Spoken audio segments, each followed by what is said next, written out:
ದೇಹಗಳಲ್ಲಿ ಪ್ರತಿ ಅಂಗನೂ ಸಹಿತ ಬಹಳನೇ ಇಂಪಾರ್ಟೆಂಟ್. ಅದರದೇ ಆದಂಥ ಶಕ್ತಿ ಇದೆ, ಅದರದೇ ಆದಂಥ ಜೀವವನ್ನು ಉಳಿಸುವಂತಹ ಶಕ್ತಿನ ಹೊಂದಿದೆ. ಇದರಲ್ಲಿ ವಿಶೇಷವಾಗಿ ಏನಂದರೆ ಶ್ವಾಸಕೋಶ, ಲಂಗ್ಸ್ ಒಂದು ಚೆನ್ನಾಗಿರಬೇಕು, ನಿಮ್ಮ ದೇಹ ಚೆನ್ನಾಗಿರುತ್ತೆ, ಆರೋಗ್ಯ ಚೆನ್ನಾಗಿರುತ್ತೆ ಅಂತ ಹೇಳ್ತಾರೆ. ಮೊದಲೇದಾಗಿ ಹೇಳಿ ಸರ್, ಒಂದು ಆರೋಗ್ಯಕರ ಶ್ವಾಸಕೋಶ ಅಥವಾ ಲಂಗ್ಸ್ ಅಂತಂದರೆ ಏನು? ಮನುಷ್ಯ ಆರೋಗ್ಯವಾಗಿರಬೇಕಂದ್ರೆ ಒಂದು ಊಟ, GIT ಸಿಸ್ಟಮ್ ಅಂತೀವಿ. ಎರಡನೇದು ಮನುಷ್ಯನ ಪ್ರತಿ ಸೆಲ್ಲು ಕೂಡ ಬದುಕಬೇಕಾದ್ರೆ ಆಕ್ಸಿಜನ್ ಬೇಕು, ಗ್ಲೂಕೋಸ್ ಬೇಕು. ಗ್ಲೂಕೋಸ್ ನಾವು ತಿನ್ನುವ ಆಹಾರದಿಂದ ಬರುತ್ತೆ, ಬಟ್ ಆಕ್ಸಿಜನ್ ನಮ್ಮ ಅಟ್ಮಾಸ್ಫಿಯರ್ ಇಂದ ಆಕ್ಸಿಜನ್ ನಮಗೆ ಸಪ್ಲೈ ಮಾಡಿ ನಾವು ನಮ್ಮ ಉಸಿರಿನಲ್ಲಿ ಬರ್ತಕ್ಕಂಥ ಕಾರ್ಬನ್ ಡೈಆಕ್ಸೈಡ್ನ ಹೊರಗಾಕಂಥ ಬಹಳ ಅದ್ಭುತವಾದ ಎರಡು ಆರ್ಗನ್ ಅಂದರೆ ಮನುಷ್ಯನ ದೇಹದಲ್ಲಿ ಲಂಗ್ಸ್ ಅಂದರೆ ಶ್ವಾಸಕೋಶ ಎರಡಿರ್ತವೆ. ಸೊ ಬಲಗಡೆ ಭಾಗದಲ್ಲಿ ಲಂಗ್ಸು 3 ಲೋಬ್ ಇರುತ್ತೆ, ಎಡಗಡೆ ಭಾಗದಲ್ಲಿ 2 ಲೋಬ್ ಇರುತ್ತೆ, ಯಾಕಂದರೆ ಮಧ್ಯ ಹೃದಯ ಇರುತ್ತೆ. ಅದರಿಂದ ಲಂಗ್ಸ್ ನಮ್ಮ ಶ್ವಾಸಕೋಶನ 3 ಬಹಳ ಇಂಪಾರ್ಟೆಂಟ್. ನಮ್ಮ ಅಟ್ಮಾಸ್ಫಿಯರ್, ನಾವು ಹೆಂಗೆ ಸಮಾಜದಲ್ಲಿ ಅತ್ಯುತ್ತಮವಾಗಿ ಗಿಡ ಮರಗಳನ್ನ ಬೆಳೆಸಿ ಒಳ್ಳೆ ಆಕ್ಸಿಜನ್ ತೊಗೋತೀವಲ್ಲ, ಅದೊಂದು ಇಂಪಾರ್ಟೆಂಟ್. ನಮ್ಮ ದುರಭ್ಯಾಸಗಳು ಅಥವಾ ಅಭ್ಯಾಸಗಳು ಹೆಂಗೆ ನಮ್ಮ ಶ್ವಾಸಕೋಶದಿಂದ smoking is the most dangerous habit. So ಮುಂದಿನ ಸಮಯದಲ್ಲಿ ನಾವು ಮಾತನಾಡ್ತಾ ಈ ಸ್ಮೋಕಿಂಗ್ನಿಂದ ಎಂತೆಂಥ ಕಾಯಿಲೆಗಳು ಬರ್ತವೆ, TB ಯಾಕೆ ಬರುತ್ತೆ, ಕ್ಯಾನ್ಸರ್ ಯಾಕೆ ಬರುತ್ತೆ, ಪಲ್ಮನರಿ ಎಡಿಮಾ, ಇವೆಲ್ಲವನ್ನು ಯೋಚನೆ ಮಾಡ್ತಾ ಹೋಗೋಣ. ಸೊ ಇನ್ಫ್ಯಾಕ್ಟ್ ತಾಯಿಯ ಗರ್ಭದಲ್ಲಿದ್ದಾಗ ಮಗು ಹೃದಯ ಶ್ವಾಸಕೋಶಗಳು ಕೆಲಸ ಮಾಡೋದಿಲ್ಲ. ಒಂದು ಸಾರಿ ಮಗು ಹುಟ್ಟಿದ ತಕ್ಷಣ ಅಳುತ್ತಲ್ಲ, ಮಗು ಅಳಬೇಕಲ್ಲ, ಆಗ ಲಂಗ್ಸ್ ಓಪನ್ ಅಪ್ ಆಗ್ತವೆ. ಅದಕ್ಕೆ ಎಷ್ಟೋ ಸಾರಿ ಹುಟ್ಟಿದ ಮಗು ಅಳಬೇಕು, ಅಳ್ಳಿಲ್ಲ ಅಂದರೆ ಏನೋ ಪ್ರಾಬ್ಲಮ್ ಇದೆ ಅಂತ. ಸೊ ಈ ದೃಷ್ಟಿಯಲ್ಲಿ ಇವತ್ತು ಅನೇಕ ವಿಚಾರಗಳನ್ನ, ಆರೋಗ್ಯಕರವಾದ ವಿಚಾರಗಳನ್ನ ನಾವು ಡಿಸ್ಕಸ್ ಮಾಡ್ತಾ ಹೋಗೋಣ. ನನಗೆ ಭಾಳ ಹೆಮ್ಮೆ ಅನಿಸೋದಂದರೆ ತಮ್ಮ ಮಾಧ್ಯಮದಲ್ಲಿ ಪ್ರತಿ ಸಾರಿ ಜನಸಾಮಾನ್ಯರಿಗೆ, ಇಡೀ ಪ್ರಪಂಚಕ್ಕೇ ಉತ್ತಮ ಆರೋಗ್ಯನ ಹೆಂಗೆ ನಾವು ಉಳಿಸ್ಕೋಬೋದು, ಹಾಳಾಗೋದನ್ನು ಹೆಂಗೆ ತಪ್ಪಿಸ್ಕೋಬೋದು ಅನ್ನೋದ್ರ ಬಗ್ಗೆ ನಾವು ಡಿಸ್ಕಸ್ ಮಾಡ್ತಾ ಇರ್ತೀವಿ. ನನಗೆ ತುಂಬ ಹೆಮ್ಮೆ ಅನಿಸುತ್ತೆ.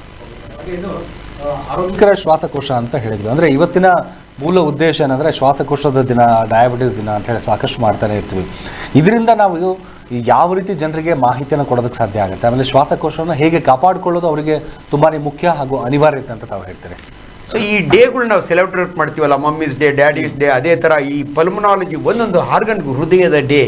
ಏನಂದರೆ ಜನಗಳಿಗೆ ವರ್ಷಕ್ಕೊಂದ್ಸಾರಿ ಆದರೂ ಕೂಡ ಅರಿವು ಮೂಡಿಸ್ಬಹುದು.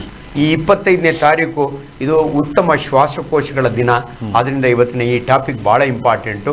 ಸೊ ನಮ್ಮ ಲಂಗ್ಸ್ನ ಆರೋಗ್ಯ ನಾವು ಉಳಿಸ್ಕೊಳ್ಳೋದು ಇಂಪಾರ್ಟೆಂಟು. ಏನಾದರೂ ಹೆಚ್ಚು ಕಮ್ಮಿ ಆದಾಗ, ಕಾಯಿಲೆ ಆದಾಗ ಎಷ್ಟು ಬೇಗ ನಾವು ಅದ್ರ ಗುಣಪಡಿಸ್ಕೋಬಹುದು ಅನ್ನೋದ್ರ ಬಗ್ಗೆ. ಆಮೇಲೆ ಒಬ್ಬರಿಂದ ಒಬ್ಬರಿಗೆ ಪರ್ಟಿಕ್ಯುಲರ್ ಸಾಂಕ್ರಾಮಿಕ ಕಾಯಿಲೆ, ಭಾರತ ದೇಶವನ್ನು ಹಿಡಿದ mother of tuberculosis, mother land of tuberculosis ಅಂತೀವಿ. ಸೆಂಚುರಿಗಳಿಂದ ಕೂಡ ಮನುಷ್ಯನಿಗೆ ಬಹಳ ಇಂಪಾರ್ಟೆಂಟ್ ಇನ್ಫೆಕ್ಷನ್ ಅಂದರೆ ಟ್ಯೂಬರ್ಕ್ಯುಲೋಸಿಸ್ಸು. ಸೊ ರಾಬರ್ಟ್ ಕಾಕಿನ ಕಾಲದಿಂದಲೂ ಕೂಡ ಅದನ್ನು ಹೆಂಗೆ ಅದರಿಂದ ನಾವು ಪ್ರೊಟೆಕ್ಟ್ ಮಾಡ್ಕೋಬೇಕು ಅದ್ರ ಬಗ್ಗೆ ಎಲ್ಲ ಮುಂದೆ ಮಾತಾಡ್ತಾವೆ. ಓಕೆ, ಹಾಗೆ ಸರ್, ಇವತ್ತಿನ ದಿವಸ ಲಂಗ್ಸ್ ಡೇ ಜೊತೆಗೆ ಇವತ್ತು ಫಾರ್ಮಾಸಿಸ್ಟ್ ಡೇ ಕೂಡ ದಿನಾಚರಣೆ ಆಗಿದೆ. ಅಂದರೆ ಫಾರ್ಮಾಸಿಸ್ಟ್ ಅಂತಂದರೆ ತಮ್ಮ ಪ್ರಕಾರ ಏನು, ಆಮೇಲೆ ಇದರ ಮೂಲ ಉದ್ದೇಶ ಏನು ಅಂತ ತಾವು ಹೇಳ್ಬೋದು ಸರ್? ಇದು ಭಾಳ ಇಂಪಾರ್ಟೆಂಟ್. ನಾನು ಇವತ್ತು ಮಧ್ಯಾಹ್ನ ಫಾರ್ಮಸಿ ಡೇಗೆ ನಾನು ಒನ್ ಆಫ್ ದ ಮುಖ್ಯ ಅತಿಥಿಯಾಗಿ ESI ಹಾಸ್ಪಿಟಲ್ ಹೋದಾಗ ನೋಡಿದೆ. ನಾನು ಇವ್ರನ್ನ unsung heroes of my profession ಅಂತೀವಿ ನಾವು. ನೋಡಿ, ಫಿಸಿಷಿಯನ್ಸು, ಡಾಕ್ಟರ್ಸು, ನರ್ಸಸ್ ಡೇ ಮಾಡ್ತಾರೆ, ಡೆಂಟಿಸ್ಟ್ ಡೇ ಮಾಡ್ತಾರೆ. ಆದರೆ ಎಲ್ಲೋ ಒಂದು ಕಡೆ ಫಾರ್ಮಸಿ ಡೇ ಮಾಡಿದ್ದು ನಾನು ಫಸ್ಟ್ ಟೈಮ್ ನಾನು ಕೇಳಿದ್ದು. ಅವರು ಕೂಡ ಭಾಳ ಇಂಪಾರ್ಟೆಂಟ್ ಇವತ್ತಿನ ಅವರ ಸೇವೆ. ಇನ್ಫ್ಯಾಕ್ಟ್ ನೋಡಿ, ನಾವು ಫಿಸಿಷಿಯನ್ಸ್, ಸರ್ಜನ್ಸು ಪ್ರಿಸ್ಕ್ರಿಪ್ಷನ್ ಅಂತ ಕೊಡ್ತೀವಲ್ಲ, ಈ ಕೊಡೋ ಮೆಡಿಸಿನ್ನ ಪ್ರಾಪರ್ ಆಗಿ ಕೊಡುವಂಥವ್ರು, ಆ ಡೋಸು ಎಷ್ಟೋ ಸರಿ ನಮ್ಮ ವೈದ್ಯರಿಗಿಂತಲೂ ಕೂಡ ಅದರಲ್ಲೇ ಸ್ಪೆಷಲೈಸೇಷನ್ ಮಾಡಿದಿರ್ತಕ್ಕಂಥ ಈ ಫಾರ್ಮಸಿಸ್ಟ್ಗೆ ಅದ್ರ ಬಗ್ಗೆ ಐಡಿಯಾ ಇರುತ್ತೆ. ಆಮೇಲೆ ಡ್ರಗ್ ಇಂಟ್ರಾಕ್ಷನ್, ಖಾಲಿ ಹೊಟ್ಟೆಯೊಳಗೆ ಯಾವ ಮಾತ್ರೆ ತೊಗೋಬೇಕು, ಯಾವ್ದು ತೊಗೋಬಾರ್ದು, ಯಾವ ಮೆಡಿಸನ್ನ ಕಂಬೈನ್ ಮಾಡಿ ತೊಗೋಬಾರ್ದು, ಇಂಥ ಎಲ್ಲ ನಾಲೆಡ್ಜು ಕೂಡ ಈ ಫಾರ್ಮಸಿಸ್ಟ್ ಇರುತ್ತೆ. ಆದ್ದರಿಂದ ಅವರು ಕೂಡ ನನ್ನ ಪ್ರೊಫೆಷನ್ನಲ್ಲಿ ಭಾಳ ಇಂಪಾರ್ಟೆಂಟ್ ರೋಲ್ ಇದೆ ಅವ್ರದ್ದು ಸಮಾಜದಲ್ಲಿ. ಸಮಾಜದ ಆರೋಗ್ಯವನ್ನು ಕಾಪಾಡೋದ್ರಲ್ಲಿ ವೈದ್ಯರೆಷ್ಟು ಇಂಪಾರ್ಟೆಂಟು, ಅದಕ್ಕೆ ಇವತ್ತು ವರ್ಲ್ಡ್ ಫಾರ್ಮಸಿಸ್ಟ್ ಡೇ ಇದು ಭಾಳ ಇಂಪಾರ್ಟೆಂಟ್. ಅವರಿಗೆ ಸಲ್ಲಬೇಕಾದ ಗೌರವ ಅನ್ಫಾರ್ಚುನೇಟ್ಲಿ ಇದುವರೆಗೂ ಆ ಮಟ್ಟಕ್ಕೆ ತಲುಪಿಲ್ಲ. ಬಟ್ ಎಲ್ಲೋ ಒಂದು ಕಡೆ ಅವೇರ್ನೆಸ್ ಕ್ರಿಯೇಟ್ ಮಾಡಿ ಅವರು ಕೂಡ ಭಾಳ ಇಂಪಾರ್ಟೆಂಟ್ ಅನ್ನೋದನ್ನ ಸಮಾಜಕ್ಕೆ ನಾವು ತಿಳಿಸ್ಕೊಡ್ಬೇಕು. ಓಕೆ, ಅಂದರೆ ಒಂದು ಕಡೆ ವೈದ್ಯರ ಜೊತೆಗೆ ಇನ್ನೊಂದು ಕಡೆ ಫಾರ್ಮಸಿಸ್ಟ್ ಅಂತಾರೆ. ತಾವು ಹೇಳಿರುವಂಥದ್ದನ್ನು ಅವರು ಔಷಧಿ ಮೂಲಕ ಕೊಡ್ತಾರೆ. ಅಂದರೆ ಈ ವೈದ್ಯರ ಮತ್ತು ಫಾರ್ಮಾಸಿಸ್ಟ್ಗಳ ಒಂದು ಕೋಆರ್ಡಿನೇಷನ್ಸ್ ಆಗಿರ್ಬೋದು ಅಥವಾ ಒಂದು ಕ್ಲಾರಿಟಿ ಅನ್ನೋದು ಕೊಡೋದಾಯ್ತು ಅಂದರೆ ಪೇಷಂಟ್ಸ್ಗಳಿಗೆ ಇದು ಯಾವ ರೀತಿ ಉಪಯೋಗ ಅಂತಂದರೆ ಕೆಲವೊಂದು ಕಡೆ ಮಿಸ್ಯೂಸ್ ಆಗ್ತಾ ಇರುತ್ತೆ, ಡೈರೆಕ್ಟ್ ಫಾರ್ಮಸಿಗಳಲ್ಲಿ ಹೋಗಿ ಮೆಡಿಸಿನ್ಸ್ಗಳನ್ನು ತೆಗೆದುಕೊಳ್ತಾ ಇರ್ತಾರೆ, ಅಂಥವ್ರಿಗೆ ಯಾವ ರೀತಿ ಒಂದು ಮೆಸೇಜನ್ನು ತಾವು ಹೇಳೋದಕ್ಕೆ ಇಷ್ಟಪಡ್ತೀವಿ? ಇದು ಭಾಳ important question. Across the counter medicine ಕೊಂಡ್ಕೋತಾರಲ್ಲ, ಅನ್ಫಾರ್ಚುನೇಟ್ಲಿ ಇದು ನಮ್ಮ ದೇಶದಲ್ಲಿ ಬಾಂಗ್ಲಾ ಇಂಥ ದೇಶಗಳಲ್ಲಿ ಅಷ್ಟೇ ಆಗುತ್ತೆ. ನೀವು ಯುರೋಪ್ ಹೋದ್ರೆ, ಅಮೆರಿಕಾಗೆ ಹೋದ್ರೆ ಅಕ್ರಾಸ್ ದಿ ಕೌಂಟರ್ ಕೊಡಂಗಿಲ್ಲ. ಬಟ್ ಕಾಮನ್ ಡ್ರಗ್ಸ್ ನಮ್ಮ ದೇಶದಲ್ಲಿ ಇವತ್ತಲ್ಲೇ ನಾವು ಬಂತು, ಒಂದು ಪ್ಯಾರಾಸಿಟಮಾಲ್ ಕೊಡ್ಬೋದು ಅವರು ಈ ರೀತಿ. ಬಟ್ ಅನ್ಫಾರ್ಚುನೇಟ್ಲಿ ಕೆಲವು ಡ್ರಗ್ಸ್ನ ಖಾಲಿ ಹೊಟ್ಟೊಳಗೆ ತಗೊಂಡ್ರೆ, ಈಗ ಆಸ್ಪಿರಿನ್ ತಗೊಂಡ್ರೆ ಅವನಿಗೆ ಬ್ಲೀಡ್ ಆಗ್ಬೋದು. ಸೊ ಹಂಗಾಗಿ ಅದರಿಂದ ಫಾರ್ಮಸಿಸ್ಟು ಅವರು ಕ್ವಾಲಿಫೈಡ್ ಇರಬೇಕು. ಯಾವುದೇ ಒಂದು ಫಾರ್ಮಸಿ ಓಪನ್ ಆಗಬೇಕಾದ್ರೆ ಬಿ ಫಾರ್ಮಾ ಅಥವಾ ಡಿ ಫಾರ್ಮಾ ಅಥವಾ ಫಾರ್ಮಾ ಡಿ ಅಂತ ಡಿಗ್ರಿ ಇರುತ್ತೆ. ಬಟ್ ಅನ್ಫಾರ್ಚುನೇಟ್ಲಿ ಯಾರ್ದೋ ಹೆಸರು ಲೈಸೆನ್ಸ್ನಲ್ಲಿ ಇನ್ಯಾರೋ ನಡೆಸ್ತಾರೆ, ಇದಾಗಬಾರ್ದು. ಸೊ ಫಾರ್ಮಸಿಸ್ಟ್ಗೂ ಕೂಡ ಈಕ್ವಲ್ ಜವಾಬ್ದಾರಿ ಇರುತ್ತೆ. ಆಮೇಲೆ ಒಬ್ಬ ವೈದ್ಯ ಮಿಸ್ಟೇಕ್ ಮಾಡಿದ್ರು ಕೂಡ ಪ್ರಿಸ್ಕ್ರಿಪ್ಷನ್ನಲ್ಲಿ ಫಾರ್ಮಸಿಸ್ಟ್ ಅದನ್ನು ತಿದ್ದಬಹುದು. ಯಾಕಂದರೆ ಅವರಿಗೆ ಮೆಡಿಸಿನ್ ಪ್ರಿಸ್ಕ್ರಿಪ್ಷನ್ನು ಟೈಮಿಂಗ್ಸ್ ಬಗ್ಗೆ ಮೋರ್ ನಾಲೆಡ್ಜ್ ಇರುತ್ತೆ. ಹಂಗೆ ಇನ್ಫ್ಯಾಕ್ಟ್ ಇಂಡಿಯನ್ ಮೆಡಿಕಲ್ ಕೌನ್ಸಿಲ್ ಪ್ರಕಾರ ಒಬ್ಬ ಫಾರ್ಮಸಿಸ್ಟು ಒಂದು ಟೀಮ್ ಜೊತೆಯಲ್ಲಿ ಇರಬೇಕು. ಇವಾಗ ನಾವು ರೌಂಡ್ಸ್ ಅಂತ ಮಾಡ್ತೀವಿ ಆಸ್ ಎ ಸರ್ಜನ್, ನನ್ನ ಯೂನಿಟ್ ಚೀಫು. ಸೊ ನನ್ನ ಜೊತೆಯಲ್ಲಿ ಒಬ್ಬ ಫಾರ್ಮಸಿಸ್ಟ್ ಇರಬೇಕು. ಇವಾಗ ನಾನು ಕೊಡೋ ಪ್ರಿಸ್ಕ್ರಿಪ್ಷನ್ನು ಅದರಲ್ಲಿ ಕರೆಕ್ಟ್ ಇದೆಯಾ, ಡೋಸ್ ಕರೆಕ್ಟ್, ಡೋಸು ಅಷ್ಟೇ. ಪರ್ಟಿಕ್ಯುಲರ್ಲಿ ಮಕ್ಕಳಲ್ಲಿ ಡೋಸನ್ನ ವೆಯ್ಟ್ ಮೇಲೆ, ಬಾಡಿ ಸರ್ಫೇಸ್ ಮೇಲೆ ಕ್ಯಾಲ್ಕುಲೇಟ್ ಮಾಡ್ತಾರೆ. ಇವೆಲ್ಲದರಲ್ಲೂ ಕೂಡ ಒಬ್ಬ ಫಾರ್ಮಸಿಸ್ಟ್ಗೆ ತುಂಬ ಇಂಪಾರ್ಟೆಂಟ್ ರೋಲ್ ಇರುತ್ತೆ. ಆದ್ದರಿಂದ ಅವರಿಗೆ ಸಲ್ಲಬೇಕಾದ ಗೌರವನ ನಾವು ವೈದ್ಯರು ಕೊಡಬೇಕು ಅಂತ ನನ್ನ ಆಸೆ. ಹಾಗೆ ಇನ್ನು ದೇಹದಲ್ಲಿ ಹೇಳಿದ್ವಿ, ಶ್ವಾಸಕೋಶ ಅತ್ಯಂತ ಪ್ರಮುಖವಾಗಿರುವಂತಹ ಒಂದು ಅಂಗ. ಅಂದರೆ ಈ ಅಂಗ ದೇಹದ ಸಂಚಲನ ಹಾಗೂ ದೇಹದ ಜೀವನ ಉಳಿಸೋದಕ್ಕೆ ಎಷ್ಟೆಲ್ಲ ರೀತಿ, ಯಾವೆಲ್ಲ ರೀತಿ ಇದು ಕೆಲಸ ಮಾಡುತ್ತೆ sir? Importance of lungs very important sir. Drown to death ಅಂತೀವಿ, ಆಸ್ಪಿಕ್ಷಿಯಲ್ ಡೆತ್ ಅಂತೀವಿ. ಒಬ್ಬ ಮಗು ಈಜು ಬರ್ದಿರೋ ನೀರಿನಲ್ಲಿ ಮುಳ್ಕೊಂಡ್ರೆ 5 ನಿಮಿಷದಲ್ಲಿ ಸತ್ತು ಹೋಗ್ತಾರೆ. ಅಷ್ಟು ಇಂಪಾರ್ಟೆಂಟು ಉಸಿರಾಟ ನಿಂತೋದ್ರೆ. ಸೊ ಅದನ್ನ ಕಾರ್ಡಿಯಾಕ್ ಅರೆಸ್ಟ್ ಅಂತ ಹೆಂಗಂತೀವಲ್ಲ, ಹೃದಯ ಸ್ತಂಭನ, ಅದೇ ಥರ ಲಂಗ್ಸ್ಗೆ ಆಕ್ಸಿಜನ್ ಸಪ್ಲೈ ಆಗಲಿಲ್ಲ ಅಂದರೆ ಎಷ್ಟೋ ಸಾರಿ ತಲೆದಿಂಬಾಕಿ ಮುಖದ ಮೇಲೆ ಅದಿಮಿ ಹಿಡ್ಕೊಂಡ್ರೆ ಆಸ್ಪಿಕ್ಷಿಯಲ್ ಡೆತ್ ಅಂತೀವಿ. ಅದರಿಂದ ಶ್ವಾಸಕೋಶಗಳು ನಾವು ಹಗುರವಾಗಿ ತಗೋಬಾರ್ದು, ಅದು ಭಾಳ ಇಂಪಾರ್ಟೆಂಟ್. ಕಾಯಿಲೆಗಳು ನಾವು ವಾಸಿ ಮಾಡ್ಬೋದು, ಟೈಮ್ ಹಿಡಿತದೆ. ಆಸ್ತಮಾ ಇರ್ಬೋದು, ತುಂಬ ಕಾಯಿಲೆಗಳಿದ್ದಾವೆ ಇವತ್ತಿನ ನಮ್ಮ ಪೊಲ್ಯೂಟೆಡ್ ಅಟ್ಮಾಸ್ಫಿಯರ್ನಲ್ಲಿ. ಆಸ್ಮ್ಯಾಟಿಕ್ಸ್ ಎಷ್ಟು ಸಫರಿಂಗ್ ಬೇರೆ, ಡೆತ್ ಬೇರೆ. ಸೊ ಈ ವಿಚಾರದಲ್ಲಿ ಇಮಿಡಿಯೇಟ್ ಡೆತ್ ಆಗೋದು ಅಂದರೆ ಎಲ್ಲೋ ಉಸಿರಾಟ ನಿಂತು ಹೋದಾಗೆ. ಅದರಿಂದ ಶ್ವಾಸಕೋಶಗಳಿಗೆ ತನ್ನದೇ ಆದ ಭಾಳ ಇಂಪಾರ್ಟೆಂಟ್ ರೋಲ್ ಇದೆ. ಏನಂದರೆ ಇವಾಗ ಕಿಡ್ನಿ ಫೇಲ್ಯೂರ್ ಆದರೆ ಕಿಡ್ನಿ ಟ್ರಾನ್ಸ್ಪ್ಲಾಂಟ್ ಇದೆ. ಲಕ್ಕಿಲಿ ಅದೇ ಥರ ಇವತ್ತು ಲಂಗ್ ಟ್ರಾನ್ಸ್ಪ್ಲಾಂಟ್ ಸರ್ಜರಿ ನಡೆಯುತ್ತೆ. ಸೊ ಹಂಗಾಗಿ ಆಮೇಲೆ ದೇವರು ಕೆಲವೆಲ್ಲ ಎಕ್ಸ್ಟ್ರಾ ಕೊಟ್ಟಿರ್ತಾರೆ. ನಾನು ಯಾವಾಗಲೂ ಅದೇ ಹೇಳ್ತೀನಿ, god is A great scientist ಅಂತ. ಒಂದು ಲಂಗ್ ಇಲ್ದಿದ್ರು ಕೂಡ ಮನುಷ್ಯ ಇನ್ನೊಂದು ಲಂಗ್ನಲ್ಲಿ 100 ವರ್ಷ ಬದುಕಬಹುದು. ಸೊ ಅದರಿಂದ ಲಂಗ್ ಡೊನೇಟು ಮಾಡೋದು, ಲಿವರ್ ಡೊನೇಟ್ ಮಾಡ್ದಂಗೆ ಪಾರ್ಟ್ ಆಫ್ ದಿ ಲಿವರ್, ಒಂದು ಕಿಡ್ನಿ ಡೊನೇಟ್ ಮಾಡ್ಬೋದು ಆ ರೀತಿ. ಸೊ ಎಲ್ಲೋ ಒಂದು ಕಡೆ ಶ್ವಾಸಕೋಶಕ್ಕೆ ತನ್ನದೇ ಆದ ಬಹಳ ಇಂಪಾರ್ಟೆನ್ಸ್. ಓಕೆ ಹಾಗೆ ನೆಕ್ಸ್ಟ್ ಒಂದು ಕಾಲ್ ಇದೆ. ನಮಸ್ಕಾರ. ಎಡಗಡೆ ಫುಲ್ ನೋವುತ್ತೆ ಸರ್. ಎದೆನೋವೇನಮ್ಮ? ಎದೆನೋವಾ? ಎದೆಯಲ್ಲಿ ಸ್ವಲ್ಪ ನೋವಾಗುತ್ತೆ. ಶ್ವಾಸಕೋಶ ರಾತ್ರಿ ಎಲ್ಲ ಮಲಗಿದಾಗ ಮೂಗ್ ಕಟ್ಕೊಳ್ಳೋ ತರ ಆಗುತ್ತೆ. ಓಕೆಮ್ಮ. ಸರ್ ನಮ್ಮಲ್ಲಿ ಸರ್ ರೆಸ್ಪಿರೇಟರಿ ಸಿಸ್ಟಮ್ ಅಂತೀವಿ, ಉಸಿರಾಟದ system. Upper respiratory, lower respiratory. ನಾವಿವತ್ತು ಮಾಡ್ತಾ ಇರತಕ್ಕಂಥ ಲಂಗ್ಸ್ ಲೋವರ್ ರೆಸ್ಪಿರೇಟರಿ ಒಳಗೆ ಬರುತ್ತೆ. ಅಪ್ಪರ್ ರೆಸ್ಪಿರೇಟರಿ ಅಂದರೆ ಮೂಗು, ಸೈನಸಸ್. ನೋಡಿ, ಅಟ್ಮಾಸ್ಫಿಕ್ ಏರ್ಗೆ ಒಂದು ಟೆಂಪರೇಚರ್ ಇರುತ್ತೆ. ಇದು ಶ್ವಾಸಕೋಶ ಒಳಗೆ ಹೋಗ್ಬೇಕಾದ್ರೆ ಅದನ್ನು ಹ್ಯೂಮಿಡಿಫೈ ಮಾಡುತ್ತೆ. ನಮ್ಮ ಮೂಗಿನಲ್ಲಿ ಸೈನಸ್ ಇರುತ್ತೆ, ಕೂದಲುಗಳು ಇರುತ್ತೆ. ಸೊ ಮೂಗಿನೊಳಗೆ ಅದಕ್ಕೆ ಕೂದಲು ಕಟ್ ಮಾಡಿಸ್ಬೇಡಿ ಅಂತೀನಿ ನಾನು ಬಾರ್ಬರ್ಸ್ ಹತ್ರ ಹೋದಾಗೆ. ಅದು ಫಿಲ್ಟರ್ ಮಾಡುತ್ತೆ. ನಮ್ಮ ಧೂಳಿದ್ರೆ, ಧೂಳಿನೊಳಗಿರೋ ನಾವು ತಗೊಳ್ಳೋಂಥ ಆಕ್ಸಿಜನ್ನೊಳಗೆ ಧೂಳಿದ್ರೆ ಅದನ್ನು ಫಿಲ್ಟರ್ ಮಾಡುತ್ತೆ. ಈ ಸೈನಸಸ್ ಇರುತ್ತೆ, ಫ್ರಾಂಟಲ್ ಸೈನಸ್, ಮ್ಯಾಕ್ಸಿಲರಿ ಸೈನಸ್ ಅಂತೀವಿ, ಅದು ತಂಪು ಮಾಡುತ್ತೆ. ಅಷ್ಟೇ ಅಲ್ಲ, ನಮ್ಮ ಗಾಳಿ ಒಳಗಡೆ ಹೋಗ್ಬೇಕಾದ್ರೆ 2 ದ್ವಾರಪಾಲಕರಿದ್ದಾರೆ, ಟಾನ್ಸಿಲ್ ಅಂತೀವಿ ನಾವು. ಅದರೊಳಗೆ ರಿಚ್ ಲಿಂಫ್ಯಾಟಿಕ್ ಸಿಸ್ಟಮ್ ಇರುತ್ತೆ. ಸೊ ಏನಾದರೂ ಬ್ಯಾಕ್ಟೀರಿಯಾ ಇದ್ರೆ ಅದನ್ನು ಅಲ್ಲೇ ಅಟ್ಯಾಕ್ ಮಾಡುತ್ತೆ. ಅದರಿಂದ ಅಮ್ಮ, ನಿಮ್ಗೆ ಏನಾದರೂ ಮೇಲೆ ಗಂಟಲು ನೋವು ಇದು ಏನೋ ಇದ್ರೆ ನಿಮ್ಮ ಫ್ಯಾಮಿಲಿ ಡಾಕ್ಟ್ರಿಗೆ ತೋರಿಸಿದ್ರೆ ಅಲ್ಲಿ ಏನಾರ ಇನ್ಫೆಕ್ಷನ್ ಇದ್ದರೆ ಅದಕ್ಕೆ ಆಂಟಿಬಯೋಟಿಕ್ ಅದು ಕೊಡ್ತಾರೆ. ಸೊ ಆದ್ದರಿಂದ ಇದು ಭಾಳ ಕಾಮನ್ನು. ನನಗೆಲ್ಲ ಉಸಿರು ಕಟ್ಕೊಂಡಂಗೆ ಆಗುತ್ತೆ. ಎಷ್ಟೋ ಜನಕ್ಕೆ ಮೂಗಿನಲ್ಲಿ ಕಂಬ ಇರುತ್ತಲ್ಲ, ಒಂದು ಸೈಡ್ ಡಿವಿಯೇಟ್ ಆಗಿರುತ್ತೆ. ಅದಕ್ಕೆ ನಾವು DNS ಅಂತೀವಿ, ಡಿಫ್ಲೆಕ್ಟೆಡ್ ನೇಸಲ್ ಸೆಪ್ಟಮ್. ಅದಕ್ಕೊಂದು SMR ಆಪರೇಷನ್ ಅಂತ ಮಾಡ್ತಾರೆ. ಬಟ್ ಯೂಶಲಿ ENT ಸರ್ಜನ್ನು ಮಕ್ಕಳದು 18 ವರ್ಷ ಆಗೋರು ಮೂಗಿನ ಪ್ರೊಸೀಜರ್ ಮಾಡಲ್ಲ. ಯಾಕಂದ್ರೆ 18 ವರ್ಷಕ್ಕೆ ಮೂಗು ಬೆಳೆಯೋದು ನಿಂತೋಗುತ್ತೆ. ಅದಾದಮೇಲೆ ಅದ್ರ ಶೇಪ್ ಚೇಂಜ್ ಆಗಲ್ಲ. ಅದರಿಂದ ಆ ಥರ ಇದ್ದಾಗೆ ಇದು very very common. Upper respiratory ಅಂತೀವಿ, ಕಾಮನ್ ಕೋಲ್ಡ್ ಅಂತೀವಿ, ಮೂಗು ಕಟ್ಕೊಳ್ಳುತ್ತೆ, ಇದೆಲ್ಲ ಇವೆಲ್ಲ ಸರಳವಾದ್ದು. ಬಟ್ ಅಲ್ಲಿಂದ ನೆಕ್ಸ್ಟ್ ಲಂಗ್ಸ್ ಇದೆಯಲ್ಲ, ಅದು ಅದ್ರ ಕಾಯಿಲೆಗಳೇ ಬೇರೆ. ಓಕೆ, ಹಾಗೆ ನೆಕ್ಸ್ಟ್ ಕಾಲ್. ನಮಸ್ಕಾರ, ಹೇಳಿ. ನಮಸ್ಕಾರ. ನಮಸ್ಕಾರ, ಹೇಳಿ ಸರ್. ಹೇಳಿ ಸರ್. ಓಕೆ ಸರ್, ಏನಿಲ್ಲ, ಒಂದು 2 days ಇಂದ ನಾನು ಸ್ಮೋಕ್ ಮಾಡಲ್ಲ, ಡ್ರಿಂಕ್ ಮಾಡಲ್ಲ. ಒಂದು 2 days ಇಂದ ಒಂದು 4-5 ಹೆಜ್ಜೆ ಇಟ್ರೆ ಆ ಉಸಿರು ಒಂಥರ ಹಿಡ್ಕೊಂಡಂಗ ಆಗತ್ತೆ. ಆಮೇಲೆ ತುಂಬಾ ಆಯಾಸ ಆಗತ್ತೆ. ಎಷ್ಟು ಸರ್ ವಯಸ್ಸು? ಇದು ಇವತ್ತು ಇದು ಚೆಕ್ ಮಾಡಿಸ್ದೆ, ECG. ಆಮೇಲೆ ECG ಅಲ್ಲಿ ಏನು ಇಲ್ಲ. ಆಮೇಲೆ ಅಬ್ಡಮೆನ್ ಚೆಕ್ ಮಾಡಿಸ್ದೆ. ಸೊ ಏನು ಎಲ್ಲ ನಾರ್ಮಲ್ ಇದೆ, ಏನು ಇಲ್ಲ ಅಂತ ಹೇಳಿದ್ರು. ಒಂದ್ 4 ಹೆಜ್ಜೆ ಇಟ್ರೆ ತುಂಬಾ ಆಯಾಸ ಆಗತ್ತೆ ಉಸಿರಾಡಕ್ಕೆ. 2 ನಿಮಿಷ ನಿಂತ್ಕೊಂಡ್ರೆ ಅದು ನಾರ್ಮಲ್ ಆಗತ್ತೆ. ವಯಸ್ಸು ಅದಕ್ಕೆ ಏನ್ ಡಾಕ್ಟ್ರೆ? ನಿಮ್ಮ ವಯಸ್ಸು ಎಷ್ಟು ಸರ್? ವಯಸ್ಸೆಷ್ಟು ನಿಮ್ಗೆ? 40 ವರ್ಷ.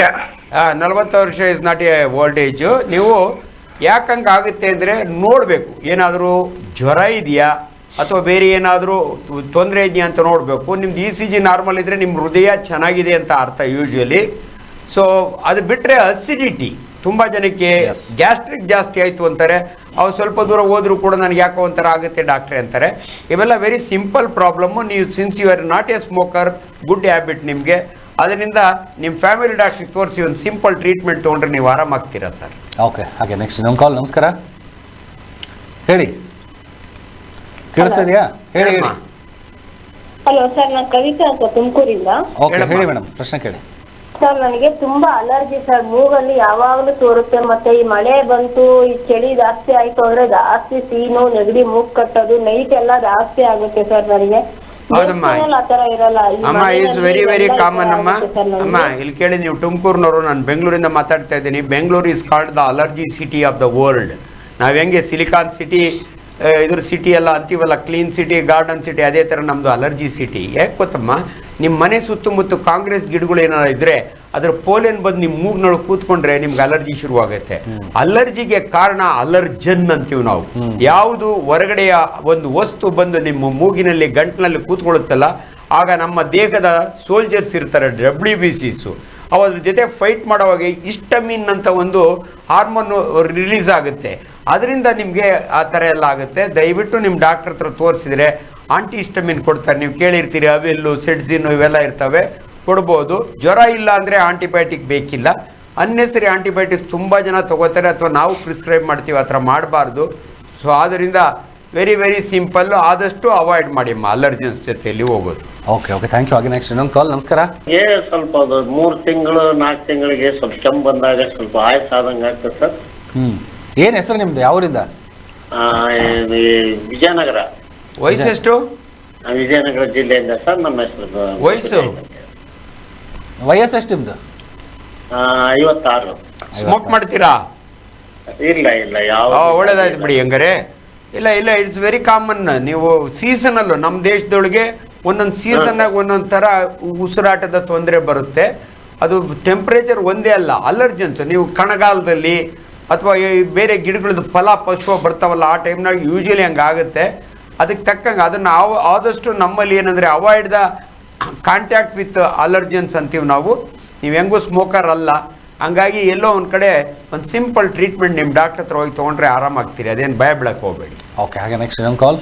ಹಲೋ, ಹೇಳ್ರಿ. ಹಲೋ, ಹೇಳಿ ಸರ್, ತಮ್ಮ ಹೆಸರು? ಸರ್, ನಮ್ಮ ಹೆಸರು ನಿಸಂಗಪ್ಪ ಅಂತೇಳಿ, ಬೆಳಗಾವಿಂದ ಮಾತಾಡೋದ್ರಿ. ಹೇಳ್ರಿ ಹೇಳ್ರಿ, ಏನ್ ಪ್ರಶ್ನೆ ಕೇಳ್ರಿ. ನಮ್ಮ ಮಿಸ್ಸಸ್ಗ ಟಾಯ್ಲೆಟ್ 3 ದಿನಕ್ಕೊಮ್ಮೆ 4 ದಿನಕ್ಕೊಮ್ಮೆ 20 ವರ್ಷದಿಂದ ಪ್ರಾಬ್ಲಮ್ ಐತೆ. ಅದಕ್ಕೆ ಏನ್ ತೊಂದರೆ ಐತೆ ಅಂತ? ಏನಾಗುತ್ತೆ ಅವ್ರಿಗೆ?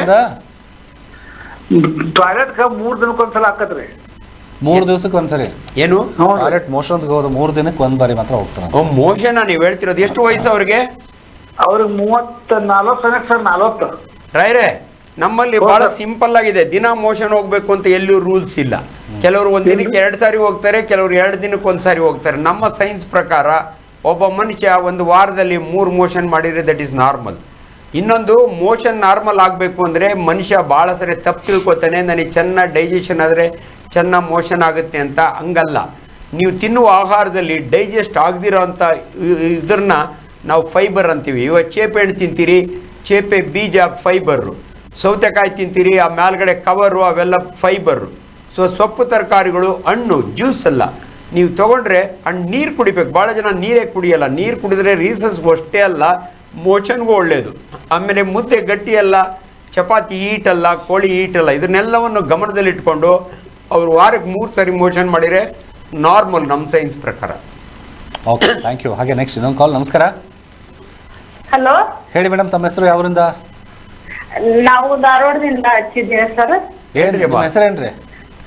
ನಮ್ದು ಹೆಸರ ಸುನೀತಾ ಅಂತ್ರಿ. ನಮ್ದು ಮಗಗ್ರಿ ಬಾಳ ಸರ್ದಿ ಬರೇ ಸೀನ್ತಾನ್ರಿ. ಮಗ ಎಷ್ಟು ವಯಸ್ಸು ಮಗನಿಗೆ? 4 ವಯಸ್ಸ್ರಿ. ಎಷ್ಟು? ಈ 6ನೇ ಕಲ್ತಾನ ನೋಡ್ರಿ, 12 ವಯಸ್ಸ್ರಿ. 12 ವಯಸ್ಸು ಮಗನ? ಮಗ ರೀ, ಮಗ. ದೇವರಮ್ಮ, ತುಂಬ ಜನ ಮಕ್ಕಳಿಗೆ ರನ್ನಿಂಗ್ ನೋಸ್ ಅಂತೀವಿ ನಾವು, ಗೊಣ್ಣೆ ಸುರಿಯೋದು ಅಂತಾರೆ ನಮ್ಮೂರ ಕಡೆ. ಅದು ಅಲರ್ಜಿಯಿಂದ ಬರುತ್ತಮ್ಮ. ಅದು ನೀವು ಆದಷ್ಟು ನಿಮ್ಮ ಮನೆ ಸುತ್ತಮುತ್ತ ಕಾಂಗ್ರೆಸ್ ಗಿಡಗಳು ಅಂತವಿದ್ರೆ ಅದನ್ನೆಲ್ಲ ತೆಗೆದಾಕಬೇಕು. ಮನೆ ಸುತ್ತಮುತ್ತ ಸ್ವಚ್ಛ ಇಟ್ಕೋಬೇಕು. ಯೂಶಲಿ ವೈರಸ್ನಿಂದನೂ ಆಗುತ್ತೆ, ಅಲರ್ಜೆನ್ಸಿಂದನೂ ಆಗುತ್ತೆ. ಆಮೇಲೆ ಕೆಲವು ಮಕ್ಕಳು ಬೆಳೀತಾ ಅದು ಸರಿ ಹೋಗುತ್ತಮ್ಮ. ತುಂಬ ತಲೆ ಕೆಡಿಸ್ಕೋಬಾರ್ದು ನೀವು ಅದ್ರ ಬಗ್ಗೆ. ನಮ್ಮಲ್ಲಿ ಭಾಳ ಕಾಮನ್, ಭಾರತ ದೇಶದಲ್ಲಿ ಮಕ್ಕಳಿಗೆ ಸಣ್ಣ ಪುಟ್ಟ ನೆಗಡಿ ಆಗೋದು ಇವೆಲ್ಲ ಭಾರಿ ಕಾಮನ್. ಅದ್ರ ಬಗ್ಗೆ ತಲೆ ಕೆಡಿಸ್ಕೋಬೇಕು.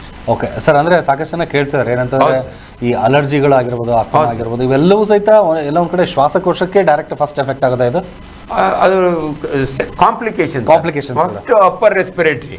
ಅದು ಹಂಗೆ ಪದೇ ಆದರೆ ಲೋವರ್ ರೆಸ್ಪಿರೇಟರಿಗೆ ಹೋಗುತ್ತೆ. ನ್ಯೂಮೋನಿಯಾ ಆಗೋದು, ಬ್ಯಾಕ್ಟೀರಿಯಲ್ ಮೊದಲು ವೈರಸ್ಸಿಂದ ಶುರುವಾಗುತ್ತೆ, ಅಲರ್ಜಿಯಿಂದ ಶುರುವಾಗುತ್ತೆ, ಆಮೇಲೆ ಬ್ಯಾಕ್ಟೀರಿಯಾ ಸೂಪರ್ ಸೀಡ್ ಮಾಡ್ತದೆ. ಸೊ ಅದರಿಂದ ಆದಷ್ಟು ಇದನ್ನ ಅವಾಯ್ಡ್ ಮಾಡಿದ್ರೆ ಲಂಗ್ಸ್ ಆರೋಗ್ಯವಾಗಿರ್ತವೆ. ಓಕೆ, ಹಾಗಿದ್ರೆ ಅದು ಮೊದಲನೇದಾಗಿ ಹೇಗೆ ನಾವು ಆರೋಗ್ಯವನ್ನು ಕಾಪಾಡಬೇಕು ಅದ್ರ ಬಗ್ಗೆ ಕೂಡ ತಿಳ್ಕೊತೀನಿ. ಇನ್ನೊಂದು ಕಾಲ್ ಇದೆ. ನಮಸ್ಕಾರ. ಹಲೋ ಸರ್, ನಮಸ್ತೆ. ಹೇಳ್ರಿ, ತಮ್ಮ ಹೆಸರು ಯಾವರಿಂದ? ನಾವು ಮೈಸೂರಿಂದ ಶಶಿಕಲಾ ಅಂತ ಮಾತಾಡ್ತಿರೋದು. ಹೇಳಿ ಮೇಡಮ್, ಏನು ಪ್ರಶ್ನೆ ಕೇಳಿ. ಸರ್, ನಮ್ಮ ಯಜಮಾನ್ರಿಗೆ ಎದೆ ನೋವು ಅಂತ ಹೇಳಿದ್ರೆ ಸರ್, ಎಲ್ಲ ECG ಎಕೋ ಟೆಸ್ಟ್ ಎಲ್ಲ ಮಾಡ್ತಿದೀವಿ, ಬಟ್ ಏನು ಇಲ್ಲ ಅಂತ ಹೇಳಿದ್ರೆ ಆದ್ರೂ ಎದೆ ನೋವು ಅಂತ ಹೇಳಿದ್ರಲ್ಲ ಸರ್. ಎಷ್ಟು ವಯಸ್ಸಮ್ಮ ಅವ್ರಿಗೆ? ಅವ್ರಿಗೆ 30 ಸರ್. ಸ್ಮೋಕ್ ಮಾಡ್ತಾರಾ? ಏನ್ ಸರ್? ಸ್ಮೋಕಿಂಗ್ ಮಾಡ್ತಾರಾ? ಬಿಡಿ ಸಿಗರೇಟು? ಇಲ್ಲ ಸರ್, ಏನು ಇಲ್ಲ. ಹಂಗಾರೆ ತಲೆ ಕೆಡಿಸ್ಕೋಬೇಡಿ. ನೋಡಿಮ್ಮ, ಎದೆ ನೋವಿಗೆ ಭಾಳ ಸಾರಿ ಹೃದಯ ಎದೆಯೊಳಗಿರುತ್ತೆ, ಶ್ವಾಸಕೋಶ ಎದೆಯಲ್ಲಿರುತ್ತೆ. ಬಟ್ ಎರಡು normal. ECG normal, chest x-ray normal. ಅಂದರೆ ಹೊಟ್ಟೆಯೊಳಗಿರೋ ಆ್ಯಸಿಡ್ ಮೇಲೆ ಉಕ್ಕುತ್ತೆ. ನಾವು ಗರ್ಡ್ ಅಂತೀವಿ, ಗ್ಯಾಸ್ಟ್ರೋ ಈಸೋಫೇಜಿಯಲ್ ರಿಫ್ಲಕ್ಸ್. ಅದು ಮೇಲೆ ಉಕ್ಕೋದ್ರಿಂದ ಎದೆ ನೋವು ಬರುತ್ತೆ. ನೀವು ಒನ್ಸ್ ECG ನಾರ್ಮಲ್ ಬಂದರೆ ದೇವ್ರಿಗೆ ಕೈ ಮುಗಿದು ಆರಾಮಾಗಿರಿ, ಅದೇನು ದೊಡ್ಡ ಕಾಯಿಲೆ ಅಲ್ಲ. Okay, thank you sir. ಇನ್ನು ತಾವು ಹೇಳ್ತಾ ಇದ್ರಿ ಅಪ್ಪರ್ ಪಾರ್ಟಲ್ಲಿ ಫಸ್ಟ್ ಬರುವಂಥ ಇದು ಅಟ್ಯಾಕ್ ಆಗೋದು ಅಂತೇಳಿ. ಅಂದರೆ ಇದನ್ನು ಸೆಕ್ಯೂರ್ ಮಾಡ್ಕೋಬೇಕು, ಇದನ್ನು ಹೆಲ್ದಿಯಾಗಿ ಇಟ್ಕೋಬೇಕು ಅಂತಾರೆ ಜನ ಏನೆಲ್ಲ ಮಾಡಿದರೆ ಒಳ್ಳೇದು ಅಂತ ತಾವು ಹೇಳ್ಬೋದು, ಮಕ್ಕಳಿಗೆ ಆಮೇಲೆ ದೊಡ್ಡವರಿಗೆ? ಮಕ್ಕಳಿಗೆ ಸರ್ ಜನರಲ್ ರೆಸಿಸ್ಟೆನ್ಸ್ನ ಇಂಪ್ರೂವ್ ಮಾಡಬೇಕು. ಅಂದರೆ ಈ ಜಂಕ್ ಫುಡ್ಗಳು ಮಕ್ಕಳಿಗೆ ಕೊಡೋದನ್ನು ಬಿಟ್ಟು ದಿನಕ್ಕೊಂದು ಕ್ಯಾರೆಟ್ ಕೊಡಲಿ. ಯಾವಾಗ ಸೀಸನಲ್ ಫ್ರೂಟ್, ಆ ಸೀಸನ್ನ ಏನು ಫ್ರೂಟ್ ಇರುತ್ತೆ, ಆಹಾರ ಚೆನ್ನಾಗಿ ಊಟ ಮಾಡಿದರೆ ಮಕ್ಕಳಿಗೆ ಆರಾಮ. ಮಕ್ಕಳನ್ನ ಆಟ ಆಡ್ಲಿಕ್ಕೆ ಬಿಡಬೇಕು, ಸೊ ಎಕ್ಸಸೈಸ್ ಮಾಡಬೇಕು, ಯಾರೇ ಆಗಲಿ. ಇವೆಲ್ಲವನ್ನು ನೋಡಿಕೊಂಡ್ರೆ ಯೂಶಲಿ ಅಲ್ಲಿಂದನೇ ಸ್ಟಾರ್ಟ್ ಆಗೋದು. ಆಮೇಲೆ ನಮ್ಮ ಸೈನ್ಸ್ ಪ್ರಕಾರ ಮಕ್ಕಳಿಗೆ 1 ವರ್ಷದಲ್ಲಿ 3 ಸಾರಿ ಅಪ್ಪರ್ ರೆಸ್ಪಿರೇಟರಿ ಇನ್ಫೆಕ್ಷನ್ ಅಂತೀವಿ, ಅದು ನಾರ್ಮಲ್ಲು. ನಿಮ್ಮ ಮಗ ಏನು ಪರ್ಫೆಕ್ಟಾಗಿ ಇಡೀ ವರ್ಷ ಕೆಮ್ದಂಗೆ ನೆಗದಂಗೆ ಇರೋದಿಲ್ಲ. ಪ್ರತಿ ತಿಂಗಳು ಬಂತು ಅಂದರೆ 2 ಪ್ರಾಬ್ಲಮ್. ಕ್ರಾನಿಕ್ ಟಾನ್ಸಿಲೈಟಿಸ್ ಅಂತೀವಿ. ಈ ಟಾನ್ಸಿಲ್ ಇರುತ್ತಲ್ಲ, ಅಕ್ಯೂಟ್ ಆದಾಗೆ ಜ್ವರ ಬರುತ್ತೆ, ಆಂಟಿಬಯೋಟಿಕ್ ಕೊಡಿ ಸರೋಗುತ್ತೆ. ಅದು ಪದೇ ಬಂದರೆ ಕ್ರಾನಿಕ್ ಟಾನ್ಸಿಲೈಟಿಸ್ ಅಂತೀವಿ. ಅದು ಒಳ್ಳೆ ENT ಸರ್ಜನ್ ಹತ್ರ ಹೋದೆ, ಅವ್ರು ನೋಡಿ ಇದನ್ನು ತೆಗಿಬೇಕೋ ಬೇಡ, ಟಾನ್ಸಿಲೆಕ್ಟಮಿ. ಕೆಲವು ಮಕ್ಕಳಿಗೆ ರಾತ್ರಿ ಎಲ್ಲ ಬಾಯಿ ತೆಗೆದುಕೊಂಡು ಉಸಿರಾಡ್ತವೆ, ಮೂಗು ಬ್ಲ್ಯಾಕ್ ಆಗಿರುತ್ತೆ. ಯಾಕೆ ಬ್ಲ್ಯಾಕ್ ಆಗುತ್ತೆ ಅಂದರೆ ಅಡೆನಾಯ್ಡ್ಸ್ ಅಂತ ಇರುತ್ತೆ, ಅದು ಒಳಗಡೆ ಮೂಗಿನ ಒಳಗಡೆ ಬ್ಲಾಕ್ ಮಾಡುತ್ತೆ. ಅಂಥ ಮಕ್ಕಳಿಗೆ ದಯವಿಟ್ಟು ನಮ್ಮ ENT ಡಾಕ್ಟರ್ ಹತ್ರ ಹೋದರೆ ಅವ್ರು ತೆಗಿತಾರೆ. ಎಲ್ಲರೂ ಅನ್ನೆಸರಿ ಟಾನ್ಸಿಲೆಕ್ಟಮಿ ಮಾಡಲ್ಲ. ತುಂಬ ಜನ ಹೇಳ್ತಾರೆ ಬುದ್ಧಿವಂತರಾದರೆ, ಬೇಡಮ್ಮ ಇದು ನಿಮ್ಮ ಮಗುಗೆ ಇಂಪಾರ್ಟೆಂಟು ಅಂತಾರೆ. ನಾವು ಮೊದಲೆಲ್ಲ ಅಪೆಂಡಿಕ್ಸ್ ಹೊಟ್ಟೆ ನೋವು ಅಂದರೆ ತೆಗೆದಾಕ್ಬಿಡೀವಿ, ಈಗ ನಾವು ತೆಗೆಯೋದಿಲ್ಲ. Appendix is called abdominal tonsil ಅಂತೀವಿ ನಾವು. ಅದರೊಳಗೆ WBCs ಇರ್ತವೆ. ಅದರಿಂದ ದಯವಿಟ್ಟು ನೀವು ಒಳ್ಳೆ ಡಾಕ್ಟರ್ ಹತ್ರ ತೋರಿಸಿದ್ರೆ ಅವ್ರು ಹೇಳ್ತಾರೆ. ಸೊ ವರ್ಷಕ್ಕೆ 3 ಸಾರಿ ಬರೋದು ಇಟ್ಸ್ ಎ ಕಾಮನ್ ಫೆನಾಮಿನನ್. ನಮಸ್ಕಾರ, ಹೇಳಿ. ನಾವು ಶ್ರೀಧರ ಹಾಸನಿಂದ ಮಾತಾಡ್ತಾ ಇರೋದು. ಹೇಳಿ ಸರ್, ಶ್ರೀಧರ್ ಸರ್, ಪ್ರಶ್ನೆ ಹೇಳಿಪ್ಪ. ನಮ್ಗೆ ಈ ಇದ್ರದ್ದು ಯೂರಿನಲ್ಸ್ ಇದಾಗಿ ಬರುತ್ತೆ, ಬಿಟ್ಟು ಬರುತ್ತೆ. ಯಾಕೆ ಅಂತ ಗೊತ್ತಿಲ್ಲ. ಮೊನ್ನೆ ಯೂರಾಲಜಿಸ್ಟ್ ತೋರ್ಸಿದ್ವಿ, ಅವ್ರು ನಮ್ಗೆ ಒಂದು ಸ್ಕ್ಯಾನ್ ಮಾಡಿದಾಗ ಸ್ವಲ್ಪ ಇದಾಗಿದೆ ಅದು ಅಂತ ಹೇಳಿ ಟ್ಯಾಬ್ಲೆಟ್ಸ್ ಕೊಟ್ರು. ಬಟ್ ಆದ್ರೂ ಯೂರಿನಲ್ಸ್ ಬಿಟ್ಟು ಬರುತ್ತೆ. I am A diabetic patient also. ಹಾಗಾಗಿ ನಂಗೆ ತುಂಬಾ ತೊಂದರೆ ಆಗ್ತಾ ಇದೆ. ಅದು ಏನ್ ಮಾಡ್ಬೋದು ಅಂತ. ರೈರೇ ವಯಸ್ಸೆಷ್ಟು? 54. ಸರ್ ಡಯಾಬಿಟಿಸ್ ಇದ್ರೆ ಪದೇ ಪದೇ ಯೂರಿನ್ ಹೋಗೋದು ನಾರ್ಮಲ್ ಫೆನಾಮಿನಾ ಅಂತೀವಿ ನಾವು. ಪಾಲಿಡಿಪ್ಸಿಯಾ, ಪಾಲಿಪೇಜಿಯಾ, ಪಾಲಿಯೂರಿಯಾ, ನಿಮ್ಮ ಶುಗರ್ ಏನಾರ ಕಂಟ್ರೋಲ್ ಇಲ್ಲ ಅಂದರೆ ನೀವು ಪದೇ ಪದೇ ರಿಸರ್ಚ್ಗೆ ಹೋಗ್ತೀರಿ, ಅದೊಂದು ನೆನಪಿಡಿ. ಎರಡನೇದು 60 ವರ್ಷ ಮೇಲಾದರೆ ಪ್ರಾಸ್ಟೇಟ್ ದೊಡ್ಡದಾಗುತ್ತೆ, ನಿಮ್ಗೆ 55 ವರ್ಷಕ್ಕೆ ದೊಡ್ಡದಾಗಲ್ಲ. ಎರಡನೇದು ಸಕ್ಕರೆ ಕಾಯಿಲೆ ಇರೋರು ಗಂಡಸರಿಗೆ ಮಾನೆಯ ಚರ್ಮ ಹಿಂದೆ ಹೋಗಲ್ಲ, ಅದು ಕ್ರ್ಯಾಕ್ಸ್ ಬರುತ್ತೆ. ಹಂಗೇನ ಇದ್ದರೆ ನೀವು ಸರ್ಜರಿ ತೋರಿಸಿ ಸರ್ಕಮ್ಸಿಷನ್ ಕತ್ನ ಮಾಡಿಸ್ಕೋಬೇಕಾಗತ್ತೆ. ಸೊ ಫಸ್ಟ್ ನಿಮ್ಮ ಶುಗರ್ ಕಂಟ್ರೋಲ್ನಾಗ ಇದೆಯಾ ಇಲ್ಲ ನೋಡ್ಕೊಳ್ಳಿ. ಎರಡನೇದು ಯೂರಿನರಿ ಇನ್ಫೆಕ್ಷನ್, ಯೂರಿನ್ ಕಲ್ಚರ್ ಮಾಡಿಸಿ ನೋಡಬೇಕು. ಆಮೇಲೆ ಉಳಿದಿದ್ದು ಟ್ರೀಟ್ಮೆಂಟ್. ಇಟ್ಸ್ ಈಸಿ, ನೀವೇನೋ ಅಂತ ತಲೆ ಕೆಡಿಸ್ಕೊಳ್ಳೋದು ಬೇಕಿಲ್ಲ. ಓಕೆ, ಥ್ಯಾಂಕ್ ಯು ಕರೆ ಮಾಡೋದಕ್ಕೆ. ಸರ್, ಇನ್ನು ವಿಶೇಷವಾಗಿ ಏನಂತಂದರೆ ಶ್ವಾಸಕೋಶ ಅಥವಾ ಲಂಗ್ಸ್ ಅಂತ ಹೇಳ್ತೀವಿ, ಮುಖ್ಯವಾಗಿ ಬರುವಂಥದ್ದು ಕಾರಣಗಳು ಬೇರೆ ಇದೆ. ದುಶ್ಚಟ ಅಂತ ಬಂದಾಗ ಒಂದು ಅತಿಯಾದಂಥ ಸಿಗರೆಟ್ ಸೇವನೆ ಆಗಿರ್ಬೋದು, ಮದ್ಯ ಸೇವನೆ, ಡ್ರಿಂಕ್ಸ್ಗಳು ಮಾಡೋದಾಗಿರಲಿ. ಅಂದರೆ ಈಗಿರುವಂಥ ಒಂದು 55-60 ವಯಸ್ಸಿನವರಿಗೇನೋ ಹಳೆ ಕಾಲದಲ್ಲಿ ಒಂದು 20 ವರ್ಷಗಳು ಹೋದಾಗ ಲೈಫ್ ಸ್ಟೈಲ್ ಚೆನ್ನಾಗಿತ್ತು, ಜೀವನ ಶೈಲಿ ಚೆನ್ನಾಗಿತ್ತು, ಬಟ್ ಸ್ಮೋಕಿಂಗು, ಡ್ರಿಂಕ್ಸ್ ಅನ್ನೋದು ಒಂದು ಪಾರ್ಟ್ ಆಫ್ ಲೈಫ್ ಆಗಿತ್ತು. ಬಟ್ ಈಗೇನಂತಾರೆ ಕಾಲ ಬದಲಾಗಿದೆ. 12-15 ವಯಸ್ಸಲ್ಲಿ ಅಥವಾ 15-18 ವಯಸ್ಸಿನ ಒಳಗಡೆ ಎಲ್ಲ ಚಟಗಳನ್ನು ಸ್ಟಾರ್ಟ್ ಮಾಡ್ತಾರೆ. ಅಂದರೆ ಮುಂಬರುವಂಥ 10-15 ವರ್ಷ ಆದಮೇಲೆ ತಮ್ಮ ಮೆಡಿಕಲ್ ಸೈನ್ಸ್ ಏನು ಹೇಳುತ್ತೆ, ಇಂಥ ಒಂದು ಅತಿಯಾದಂಥ ಧೂಮಪಾನ ಅಥವಾ ಡ್ರಿಂಕ್ಸ್ ಮಾಡೋರಿಗೆ ಯಾವ ರೀತಿ ಎಫೆಕ್ಟ್ ಆಗುತ್ತೆ ಬಾಡಿ ಮೇಲೆ? ಸರ್, ಇದು ಭಾಳ ಇಂಪಾರ್ಟೆಂಟ್ ಅಬ್ಸರ್ವೇಷನ್. ಸ್ವಯಂಕೃತ ಅಪರಾಧ. ಮೊದಲೆಲ್ಲ 60-65 ವರ್ಷ ಆದರೂ ಕೂಡ ಅವ್ರಿಗೇನು ಆಗ್ತಿರಲಿಲ್ಲ. ಯಾಕಂದರೆ ನೀವು ಹೇಳ್ದಂಗೆ ಆಹಾರ ಪದ್ಧತಿ, ಊರುಗಳ ಕಡೆ ಒಳ್ಳೆ ಅಟ್ಮಾಸ್ಫಿಯರ್ ಇರೋದು, ಎಲ್ಲೋ ಪೊಲ್ಯೂಷನ್ನು. ಎರಡು ಇಂಪಾರ್ಟೆಂಟ್. ಒಂದು ಅಟ್ಮಾಸ್ಫಿಯರಿಕ್ ಪೊಲ್ಯೂಷನ್, ಅದು ಕೂಡ ಮನುಷ್ಯನಿಂದನೇ ಹಾಳಾಗೋದು. ಇವತ್ತು ಡೆಲ್ಲಿ ಒಳಗೆ ಒಬ್ಬ ಮನುಷ್ಯ ನಾರ್ಮಲಾಗಿ ಓಡಾಡ್ತಿದ್ರೆ 10 ಸಿಗರೇಟ್ ಸೇದ್ದಷ್ಟು ಎಫೆಕ್ಟ್ ಅವ್ನ ಲಂಗ್ಸ್ ಮೇಲೆ ಆಗುತ್ತೆ. ಎರಡನೇದು, ನೀವು 15 ವರ್ಷಕ್ಕೆ ಸಿಗರೇಟ್ ಮಾಡ್ತಾರಲ್ಲ, ಇದು ಸ್ವಯಂಕೃತ ಅಪರಾಧ. ನಮ್ಮ ಬುಕ್ನಲ್ಲಿ ವೆರಿ ಕ್ಲಿಯರ್ಲಿ ರಿಟರ್ನ್. ಒಂದು ದಿನಕ್ಕೆ 10 ಸಿಗರೇಟ್ ಅಂದರೆ 1 ಪ್ಯಾಕ್ ಸಿಗರೇಟು ಅಥವಾ ಬೀಡಿ 10 ವರ್ಷ ಸೇದಿದರೆ ಗ್ಯಾರಂಟಿ ಅವನಿಗೆ ಒಂದಾದರೂ 2 ಕಾಯಿಲೆ ಬರ್ತದೆ. ಬರೀ ಶ್ವಾಸಕೋಶದ ಕ್ಯಾನ್ಸರ್ ಅಲ್ಲ, ಬ್ಲಾಡರ್ ಕ್ಯಾನ್ಸರ್ ಬರುತ್ತೆ. ಅದರಿಂದ smoking is much more dangerous than alcohol ಅಂತ ಹೇಳ್ತೀವಿ. ದಯವಿಟ್ಟು ನಮ್ಮ ಡಿಸ್ಕಷನ್ ಕೇಳಿದ ಮೇಲೆ ಯಂಗ್ಸ್ಟರ್ಸು ಸ್ಟೈಲ್ಗೋಸ್ಕರ ಸಿಗರೇಟ್ ಸೇದಕ್ಕೆ ಶುರು ಮಾಡ್ತಿರಲ್ಲ, ಇರ್ರಿವರ್ಸಿಬಲ್ ಚೇಂಜ್ ಆಗುತ್ತೆ. ಅದು ದಿಸ್ ಈಸ್ ಅವ್ರಿಗೆ ಅರ್ಥ ಆಗಬೇಕು. ನೋಡ್ಕೊಳ್ಳೋಣ ಮುಂದೆ ಆಜಿಸ್ ಸೇಟ್ ಅಷ್ಟು ಸೇರ್ತಾ ಇದ್ರು, ಇವ್ರು ಅಷ್ಟು ಸೇರ್ತಾ ಇದ್ರು. ದಯವಿಟ್ಟು ಅವೆಲ್ಲ ಬಿಟ್ಟುಬಿಡಿ. ಕೆಲವ್ರಿಗೆ ಎಷ್ಟು ಸೆನ್ಸಿಟಿವ್ ಇರ್ತಾರೆ ಅಂದರೆ, ಒಂದು ಸಿಗರೇಟ್ ಸ್ಮೋಕ್ ಮಾಡೋದ್ರಿಂದನೇ ಅನೇಕ ಕಾಯಿಲೆಗಳು ಬರ್ತವೆ. ಮೋರ್ ದೆನ್ 4500 ಟಾಕ್ಸಿನ್ಸ್ ಇರ್ತವೆ ಸಿಗರೇಟ್, ಟೊಬ್ಯಾಕೋ ಒಳಗೆ. ಅದರಿಂದ ದಯವಿಟ್ಟು ಅದಕ್ಕೆ ನಾವು ಮಾರ್ಚ್ 31 ಯಾವಾಗಲೂ ಕೂಡ ಕರ್ನಾಟಕ ಕ್ಯಾನ್ಸರ್ ಸೊಸೈಟಿಯಿಂದ ನಾವು ಅದನ್ನು ವರ್ಲ್ಡ್ ನೋ ಟೊಬ್ಯಾಕೋ ಡೇ ಮಾಡ್ತೀವಿ. ಅದರಿಂದ ಡೆಫಿನೆಟ್ಲಿ ಇವತ್ತು ಕಂಪೇರ್ ಟು ಪ್ರೀವಿಯಸ್ ಜನ್ರೇಷನ್ನು ಇವತ್ತು ಜನ ಸ್ಟೈಲ್ಗೋಸ್ಕರವಾಗಿ ಬೇಗ ಶುರು ಮಾಡ್ತಾರೆ. ಆ್ಯಂಡ್ ಪ್ಯಾಸಿವ್ ಸ್ಮೋಕಿಂಗು ಕೂಡ. ನೀವೊಂದು ಕ್ಲಬ್ಗೆ ಹೋಗ್ಬಿಟ್ರೆ ಹೆಣ್ಮಕ್ಳು ಗಂಡು ಮಕ್ಕಳು ಎಲ್ಲ ಇರ್ತಾರೆ, ಯಾವನೋ ಸ್ಮೋಕ್ ಮಾಡ್ತಾನೆ. ಇವತ್ತು ಅಫ್ಕೋರ್ಸ್ ನಾನ್ ಸ್ಮೋಕರ್ ಝೋನ್ ಅಂತ ಇರ್ತವೆ, ಆದರೂ ಕೂಡ ಕೆಲವು ಕಡೆ ಎಕ್ಸ್ಪೋಸ್ ಆಗ್ತಾರಲ್ಲ. ಅದಕ್ಕೆ ಇವತ್ತು ಎಲ್ಲೋ ಒಂದು ಕಡೆ ಪಬ್ಲಿಕ್ ಇಂಟ್ರೆಸ್ಟ್ ಇಂಪಾರ್ಟೆಂಟು, ಪಬ್ಲಿಕ್ ಪ್ಲೇಸ್ನ ಸ್ಮೋಕ್ ಮಾಡೋಂಗಿಲ್ಲ, ಇವೆಲ್ಲ ಇದ್ದಾವೆ. ಆದರೂ ಕೂಡ ದಯವಿಟ್ಟು smoking is really dangerous. You can definitely prevent. ನಿಮ್ಮ ಮುಂದೆ ಮಾಡ್ಕೋಬೋದು, ಮುಂದೆ ಆಗೋ ಕಾಂಪ್ಲಿಕೇಶನ್. Okay okay fine. ಹಾಗೆ ಇನ್ನೊಂದು ಕಾಲ್. ನಮಸ್ಕಾರ. ಹಲೋ ಸರ್, ನಮಸ್ತೆ. ನಮಸ್ಕಾರ, ಹೇಳಮ್ಮ. ಸರ್, ನನ್ನ ಹೆಸರು ಗೀತಾ ಅಂತ, ನನಗೆ 30 ಏಜ್. ಹಾಂ, ನಾವು ಡಾಕ್ಟರ್ ಅಂಜನಪ್ಪ ಸರ್ ಏನೇ ಮೆಸೇಜ್ ಕೊಟ್ರು ಅವ್ರನ್ನ ಫಾಲೋ ಮಾಡ್ತೀವಿ. ಥ್ಯಾಂಕ್ಸ್ ಅಮ್ಮ, ಹೇಳಮ್ಮ. ಅವರಿಂದ ನಮ್ಗೆ ತುಂಬಾ ಒಳ್ಳೆ ಮಾಹಿತಿ ಸಿಗ್ತಿದೆ. ಅವರು ತುಂಬಾ 100 ವರ್ಷ ಚೆನ್ನಾಗಿರ್ಬೇಕು. ಅವ್ರನ್ನ ತುಂಬಾ ಆಯುಷ್ ಟಿವಿಯಲ್ಲಿ ನನಗೆ ಸದಾ ಅವಕಾಶ ಇರುತ್ತಮ್ಮ. ಹಂಗಾಗಿ ನಿಮ್ಮಂತವ್ರಿಗೆ ಖುಷಿ ಆಗೋ ತರ ಮಾತಾಡ್ತೀನಿ. ಹೇಳಮ್ಮ, ಪ್ರಶ್ನೆ ಇದ್ರೆ ಹೇಳಮ್ಮ. ಸರ್, ಅಂದ್ರೆ ಡೈಲಿ ರೂಟೀನ್ ಖಾಲಿ ಹೊಟ್ಟೆಲಿ ಕಾಫಿ ಟೀ ಕುಡಿಯೋದ್ರಿಂದ ಏನ್ ಒಳ್ಳೇದು ಕೆಟ್ಟದು ಸರ್ ಗೊತ್ತಾಗ್ತಿಲ್ಲ. ಏನು ಇಲ್ಲಮ್ಮ, ಖುಷಿಯಿಂದ ನೀವು ಎಂಜಾಯ್ ಮಾಡಂಗಿದ್ರೆ ಕಾಫಿ ಟೀಯಿಂದ ಯಾರಿಗೂ ಅಷ್ಟೊಂದು ಸಿವಿಯರ್ ಗ್ಯಾಸ್ಟ್ರೈಟಿಸ್ ಆಗಲ್ಲಮ್ಮ. ಗ್ಯಾಸ್ಟ್ರೈಟಿಸ್ಗೆ 3 ಕಾರಣಮ್ಮ. ಹರಿ, ವರಿ, ಕರಿ. ಹರಿ ಬರೇ ಉಣ್ಣೋದು, ಒರೆ ತಿನ್ನೋದು, ಎಲ್ಲದಕ್ಕೂ ಟೆನ್ಷನ್ ಮಾಡ್ಕೊಳ್ಳೋದು, ತುಂಬ ಮಸಾಲೆ ಎಣ್ಣೆ ಒಳಗೆ ಕರೆದಿರೋದು. ಖಾಲಿ ಹೊಟ್ಟೆಯೊಳಗೆ ಕಾಫಿ ಕುಡಿಯೋದ್ರಿಂದ, ಟೀ ಕುಡಿಯೋದ್ರಿಂದ, ಹಾಲು ಕುಡಿಯೋದ್ರಿಂದ, ಹಾರ್ಲಿಕ್ಸ್ ಕುಡಿಯೋದ್ರಿಂದ ಏನೂ ಆಗಲ್ಲ. ಇನ್ನೊಂದು ನಿಮ್ಗೆ ಹೇಳ್ತೀನಿ, ಕೆಲವರಿಗೆ ಬೆಳಗ್ಗೆ ಎದ್ದು ಕಾಫಿ ಕುಡಿದಿದ್ರೆ ಅಥವಾ ಟೀ ಕುಡಿದಿದ್ರೆ ಮೋಷನ್ ಆಗಲ್ಲ. ಸೊ ಆದ್ದರಿಂದ ಗ್ಯಾಸ್ಟ್ರೋಕೋಲಿಕ್ ರಿಫ್ಲಕ್ಸ್ ಅಂತೀವಿ. ನೀವು ಎಂಜಾಯ್ ಮಾಡ್ಕೊಂಡು ಕಾಫಿ ಕುಡೀರಿ, ಅದರಿಂದ ಏನೂ ತೊಂದರೆ ಆಗಲ್ಲ. Yes, thank you sir. ಇದ್ರ ಜೊತೆಗೇನೆ ಇನ್ನೊಂದು ಕಾಲ್ ಇದೆ. ಓಕೆ, ನಮಸ್ಕಾರ. ಹಲೋ ಸರ್, ನಮಸ್ತೆ ಸರ್. ನಮಸ್ತೆ, ಹೇಳಿ ಸರ್. ಅದು ನಮ್ಮ ಮಗನ್ಗೆ ಆಲ್ಟ್ದು ಬ್ಲಡ್ ಹೋಗುತ್ತಲ್ಲ, ಅದು 2 ನರ ಇದೆ ಅಂತಲ್ಲ ಸರ್, ಅದು ಒಂದು ಕಿತ್ತೋಗಿದೆ ಅಂತ ಹೇಳಿದ್ದಾರೆ ಡಾಕ್ಟ್ರು. ಇನ್ನೊಂದ್ಸರಿ ಹೇಳಿ, ಏನ್ ಪ್ರಶ್ನೆ? ಅದು ಆಲ್ಟ್ ಹೃದಯಕ್ಕೆ ಬ್ಲಡ್ ಹೋಗುತ್ತಂತಲ್ಲ ಸರ್, ರಕ್ತನಾಳ. ಹೃದಯದಲ್ಲಿ 2-3 ಇರುತ್ತಂತ, ಅದ್ರಲ್ಲಿ ಒಂದು ಡ್ಯಾಮೇಜ್ ಆಗ್ಬಿಟ್ಟಿದೆ, ಕಿತ್ತೋಗ್ಬಿಟ್ಟಿದೆ ಅಂತ ಹೇಳಿದ್ದಾರೆ. ಟೆಸ್ಟ್ ಮಾಡ್ತಿದ್ದೋ. ಹಾರ್ಟ್ನೊಳಗಮ್ಮ? ಹೌದು ಸರ್. ಅದು ಎಷ್ಟು ವಯಸ್ಸಮ್ಮ ಅವ್ರಿಗೆ? ಎಷ್ಟು ವಯಸ್ಸಮ್ಮ? ಪೈಪ್ಗಳು ಎಷ್ಟು ಇರುತ್ತೆ ಸರ್? 2 ಇರುತ್ತಾ 3 ಇರುತ್ತಾ? ಸರಿಮ್ಮ, ಕರೋನರಿ ವೆಸಲ್ಸ್ ಅಂತೀವಿ ನಾವು, ಗೊತ್ತೈತಿ? 2 ಮೇನ್ ಕರೋನರಿ ಇರುತ್ತೆ, ಅದ್ರ ಬ್ರಾಂಚಸ್ ಇರುತ್ತೆ. ಅಲ್ಲ, ಏನ್ ನಿಮ್ ಪ್ರಾಬ್ಲಮ್ ಏನು? ಅವ್ನ ವಯಸ್ಸೆಷ್ಟು? ಅವ್ನಿಗೆ 27 ಸರ್. ಅಮ್ಮ, ವೆರಿ ವೆರಿ ಸಿಂಪಲ್. ಈಗ ಆಂಜಿಯೋಗ್ರಾಮ್ ಅಂತ ಮಾಡ್ತೀವಿ ನಾವು, ಕನ್ವೆನ್ಷನಲ್ ಕಾರ್ಡಿಯಾಲಜಿಸ್ಟ್ ಮಾಡ್ತಾರೆ, ಡಾಕ್ಟರ್ ಮಂಜುನಾಥ್ ಅವ್ರ ಟೀಮು ಅಂಥವ್ರು.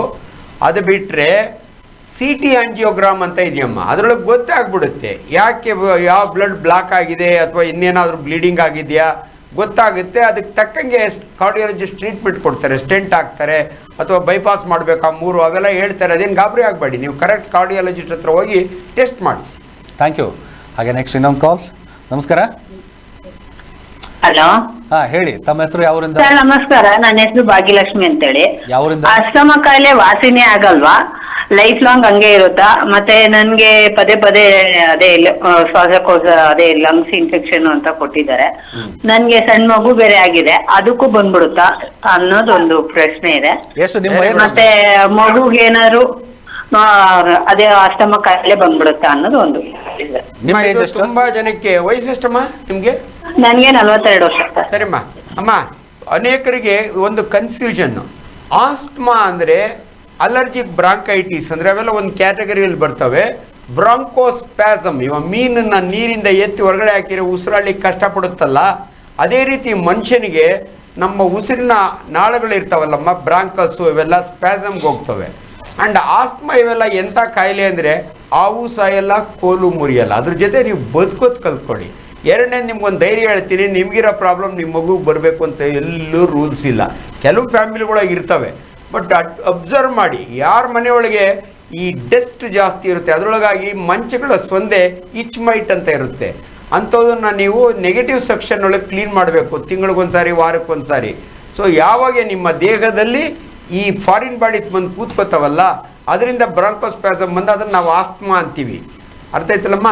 ದೇರ್ ಆರ್ ಗುಡ್ ಸೆಂಟರ್ಸ್ ಇದಾವೆ ಇದಕ್ಕೋಸ್ಕರ. ನಮ್ಮ ಕಿಮ್ಸ್ ಹಾಸ್ಪಿಟ್ಲಿಗೆ ಹೋಗಿ, ಭಗವಾನ್ ಮಹಾವೀರ್ ಜೈನ್ ಹಾಸ್ಪಿಟ್ಲಿಗೆ ಹೋಗಿ, ಅಂಥ ಹಾಸ್ಪಿಟ್ಲಿಗೆ ಹೋದರೆ ಡಿಪಾರ್ಟ್ಮೆಂಟ್ ಆಫ್ ಪಲ್ಮನಾಲಜಿ ಅಂತ ಇರುತ್ತೆ. ದಯವಿಟ್ಟು ಅವ್ರ ಹತ್ರ ಒಂದ್ಸರಿ ಪರೀಕ್ಷೆ ಮಾಡಿಸ್ಕೊಳ್ಳಿ, ನಿಮಗೆ ಅದನ್ನು ಕಂಟ್ರೋಲ್ನಲ್ಲಿ ಇಡ್ಬೋದು, ಇಲ್ಲದ್ರೆ ಕ್ಯೂರು ಮಾಡ್ಬೋದು. ಓಕೆ. ಹಾಗೆ ನೆಕ್ಸ್ಟ್ ಇನ್ನೊಂದು ಕಾಲ್. ನಮಸ್ಕಾರ. ನನ್ ಮಗುಗೆ 7 ವರ್ಷ ಸರ್ ಇವಾಗ. ಆಯ್ತು. ಅವನ್ಗೆ ಹೊಟ್ಟೆ ಉಬ್ಬಂಗೆ ಇರ್ತದೆ, ಉಬ್ಬರು ಬರ್ತದೆ. ಹಾಂ ಅದು ಗ್ಯಾಸ್ಟ್ರಾಲಜಿಸ್ಟ್ ಹತ್ರ ತೋರಿಸಿದ್ದೀನಿ ಸರ್ ನಾನು. ಹಾಂ, ಏನೋ ಪ್ರಾಬ್ಲಮ್ ಅಂತ ಹೇಳಿದ್ದಾರೆ. ಸರಿ. ಆದ್ರೂ 3 ದಿನ 4 ದಿನಕ್ಕೆ ಮೋಷನ್ ಮಾಡ್ತಾನೆ ಅವನು. ಸರಿ. ಓಕೆ. ಇವ್ರೆ, ನಿಮ್ಮ ಮಗು ಮೋಷನ್ ಯಾಕೆ ಮಾಡಲ್ಲ ಅಂದರೆ ವೆರಿ ಸಿಂಪಲ್. ತುಂಬ ಜನ ತಂದೆ ತಾಯಿ ಇದು ಕನ್ಫ್ಯೂಷನ್. ಮಗುಗೆ ಚೆನ್ನಾಗಿ ನೀರು ಕುಡಿಸಿ, ಸೊಪ್ಪು ತರಕಾರಿಗಳು ಕೊಡಿ, ಫೈಬರ್ ಅಂತೀವಿ, ಹಣ್ಣುಗಳು ಕೊಡಿ. ಆ್ಯಂಡ್ ದಿನ ಮೋಷನ್ ಮಾಡಬೇಕು ಅಂತ ಎಲ್ಲೂ ರೂಲ್ಸ್ ಇಲ್ಲ. ಹಂಗನ್ಕೊಂಡು ಮಗು 4-5 ದಿನ ಮಾಡದೇ ಇರಬಾರ್ದು. ವಾರಕ್ಕೆ 3 ಮೋಷನ್ ಮಾಡಿದರೆ ನಾರ್ಮಲ್. ಆಮೇಲೆ ಹೊಟ್ಟೆ ಒಬ್ಬರು ಅದರಲ್ಲ, ಗ್ಯಾಸ್ಟ್ರಿಕ್ ಪ್ರಾಬ್ಲಮ್ಮು ಬರೀ ದೊಡ್ಡವ್ರಿಗಷ್ಟೇ ಅಲ್ಲ, ಮಕ್ಕಳಿಗೂ ಇರುತ್ತವೆ. ಹರಿ ವರಿ ಕರಿ, ನಿಮ್ಮ ಮಕ್ಕಳಿಗೂ ಅದೇ ತನ್ನದೇ ಆದ ವರಿ ಇರುತ್ತೆ. ಹೋಮ್ ವರ್ಕ್ ಮಾಡಬೇಕು, ಮೇಡಮ್ ಕೈಲಿ ಬಯಸ್ಕೋಬೇಕು, ನಿಮ್ಮ ಕೈಲಿ ಬಯಸ್ಕೋಬೇಕು, ಇವೆಲ್ಲ ಇರ್ತವೆ. ಆದ್ದರಿಂದ ಇವ್ಯಾವ ದೊಡ್ಡ ಕಾಯಿಲೆ ಅಲ್ಲ. ಅವ್ರ ಸಿಸ್ಟಮ್ ಒಂಚೂರು ಚೇಂಜ್ ಮಾಡಿ. ಸೊ ಅವಾಗ ನಿಮಗೆ ಕಾಯಿ ಸಾರಿಸಿದ ನೀರು ಕೊಡಿ. ನಿಮ್ಮ ಮನೆಯೊಳಗೆ ಈ ಡಸ್ಟು ಇಚ್ ಮೈಟ್ ಅಂತೀವಿ ನಾವು, ಅದೇನಾರ ಇದ್ರೆ ನೆಗೆಟಿವ್ ಸೆಕ್ಷನ್ನು ಇದರೊಳಗೆ ಮಾಡಿ ಕ್ಲೀನಾಗಿ ಇಟ್ಕೊಳ್ಳಿ. ನಿಮ್ಮ ಮನೆ ಸುತ್ತಮುತ್ತ ಖಾಲಿ ಸೈಟ್ ಏನಾರ ಇದ್ದು ಕಾಂಗ್ರೆಸ್ ಗಿಡಗಳಿದ್ರೆ ಅದನ್ನು ಸುಟ್ಟಾಕಿ ಅಷ್ಟೇ, ಬೇರೆ ಏನು ತಲೆನೇ ಕೆಡಿಸ್ಕೋಬೇಡಿ. Okay, thank you. ಹಾಗೆ ನೆಕ್ಸ್ಟ್ ಇನ್ನೊಂದು ಕಾಲ್. ನಮಸ್ಕಾರ. ಸರ್ ನಮಸ್ತೆ ಸರ್. ಹೇಳಿ ಸರ್, ಏನು ಪ್ರಶ್ನೆ ಕೇಳಿ. ಸರ್ ನಮಸ್ತೆ, ಶಶಿಕುಮಾರ್ ಅಂತ ಶಿವಮೊಗ್ಗದಿಂದ. ಹೇಳಿಪ್ಪ. ಸರ್ ಏನಂದ್ರೆ ಇವಾಗ ನಾವು ಮೋಷನ್ ದಿವಸಕ್ಕೆ 1-2 ಸರಿ ಹೋಗುತ್ತೆ, ಮತ್ತೆ ಯೂರಿನ್ ತುಂಬಾ ಹೋಗ್ತೀವಿ ಸರ್. ಶುಗರ್ ಎಲ್ಲ ಚೆಕ್ ಮಾಡ್ತಿದ್ವಿ, ಶುಗರ್ ಎಲ್ಲ ಏನ್ ನಾರ್ಮಲ್ ಆಗಿದೆ, ಸರಿ, ಶುಗರ್ ಇಲ್ಲ ಎಂತದಿಲ್ಲ. ಆದ್ರೂ ರೀಚ್ ಅಂತ ದಿವಸಕ್ಕೆ ಇಲ್ಲ ಅಂದ್ರೆ ಒಂದು 8-9 ಸರಿ ಒಂದು ವಯಸ್ಸು ಸರ್. Age 34 sir. ಸರ್ ನಾವು ಒಂದು ಹೇಳ್ತೀನಿ ಕೇಳ್ಕೊಳ್ಳಿ. ನೀವು ಎಷ್ಟು ಸಾರಿ ಬೇಕಾದ್ರೆ ಯೂರಿನ್ ಪಾಸ್ ಮಾಡಿ. ಡಯಾಬಿಟಿಸ್ ಇಲ್ಲ ಅಂದರೆ ತಲೆ ಕೆಡಿಸ್ಕೋಬೇಡಿ. ನಮ್ಮ ದೇಶದಾಗೆ ಏನು ಟ್ಯಾಕ್ಸ್ ಕಟ್ಟಂಗಿಲ್ಲ ಯೂರಿನ್ ಪಾಸ್ ಮಾಡೋಕ್ಕೆ, ತಲೆ ಕೆಡಿಸ್ಕೋಬೇಡಿ. ನಮ್ಮಲ್ಲಿ ಪಾಲಿಯೂರಿಯಾ, ಪಾಲಿಡಿಪ್ಸಿಯಾ, ಪಾಲಿಪೇಜಿ ಅಂತೀವಿ.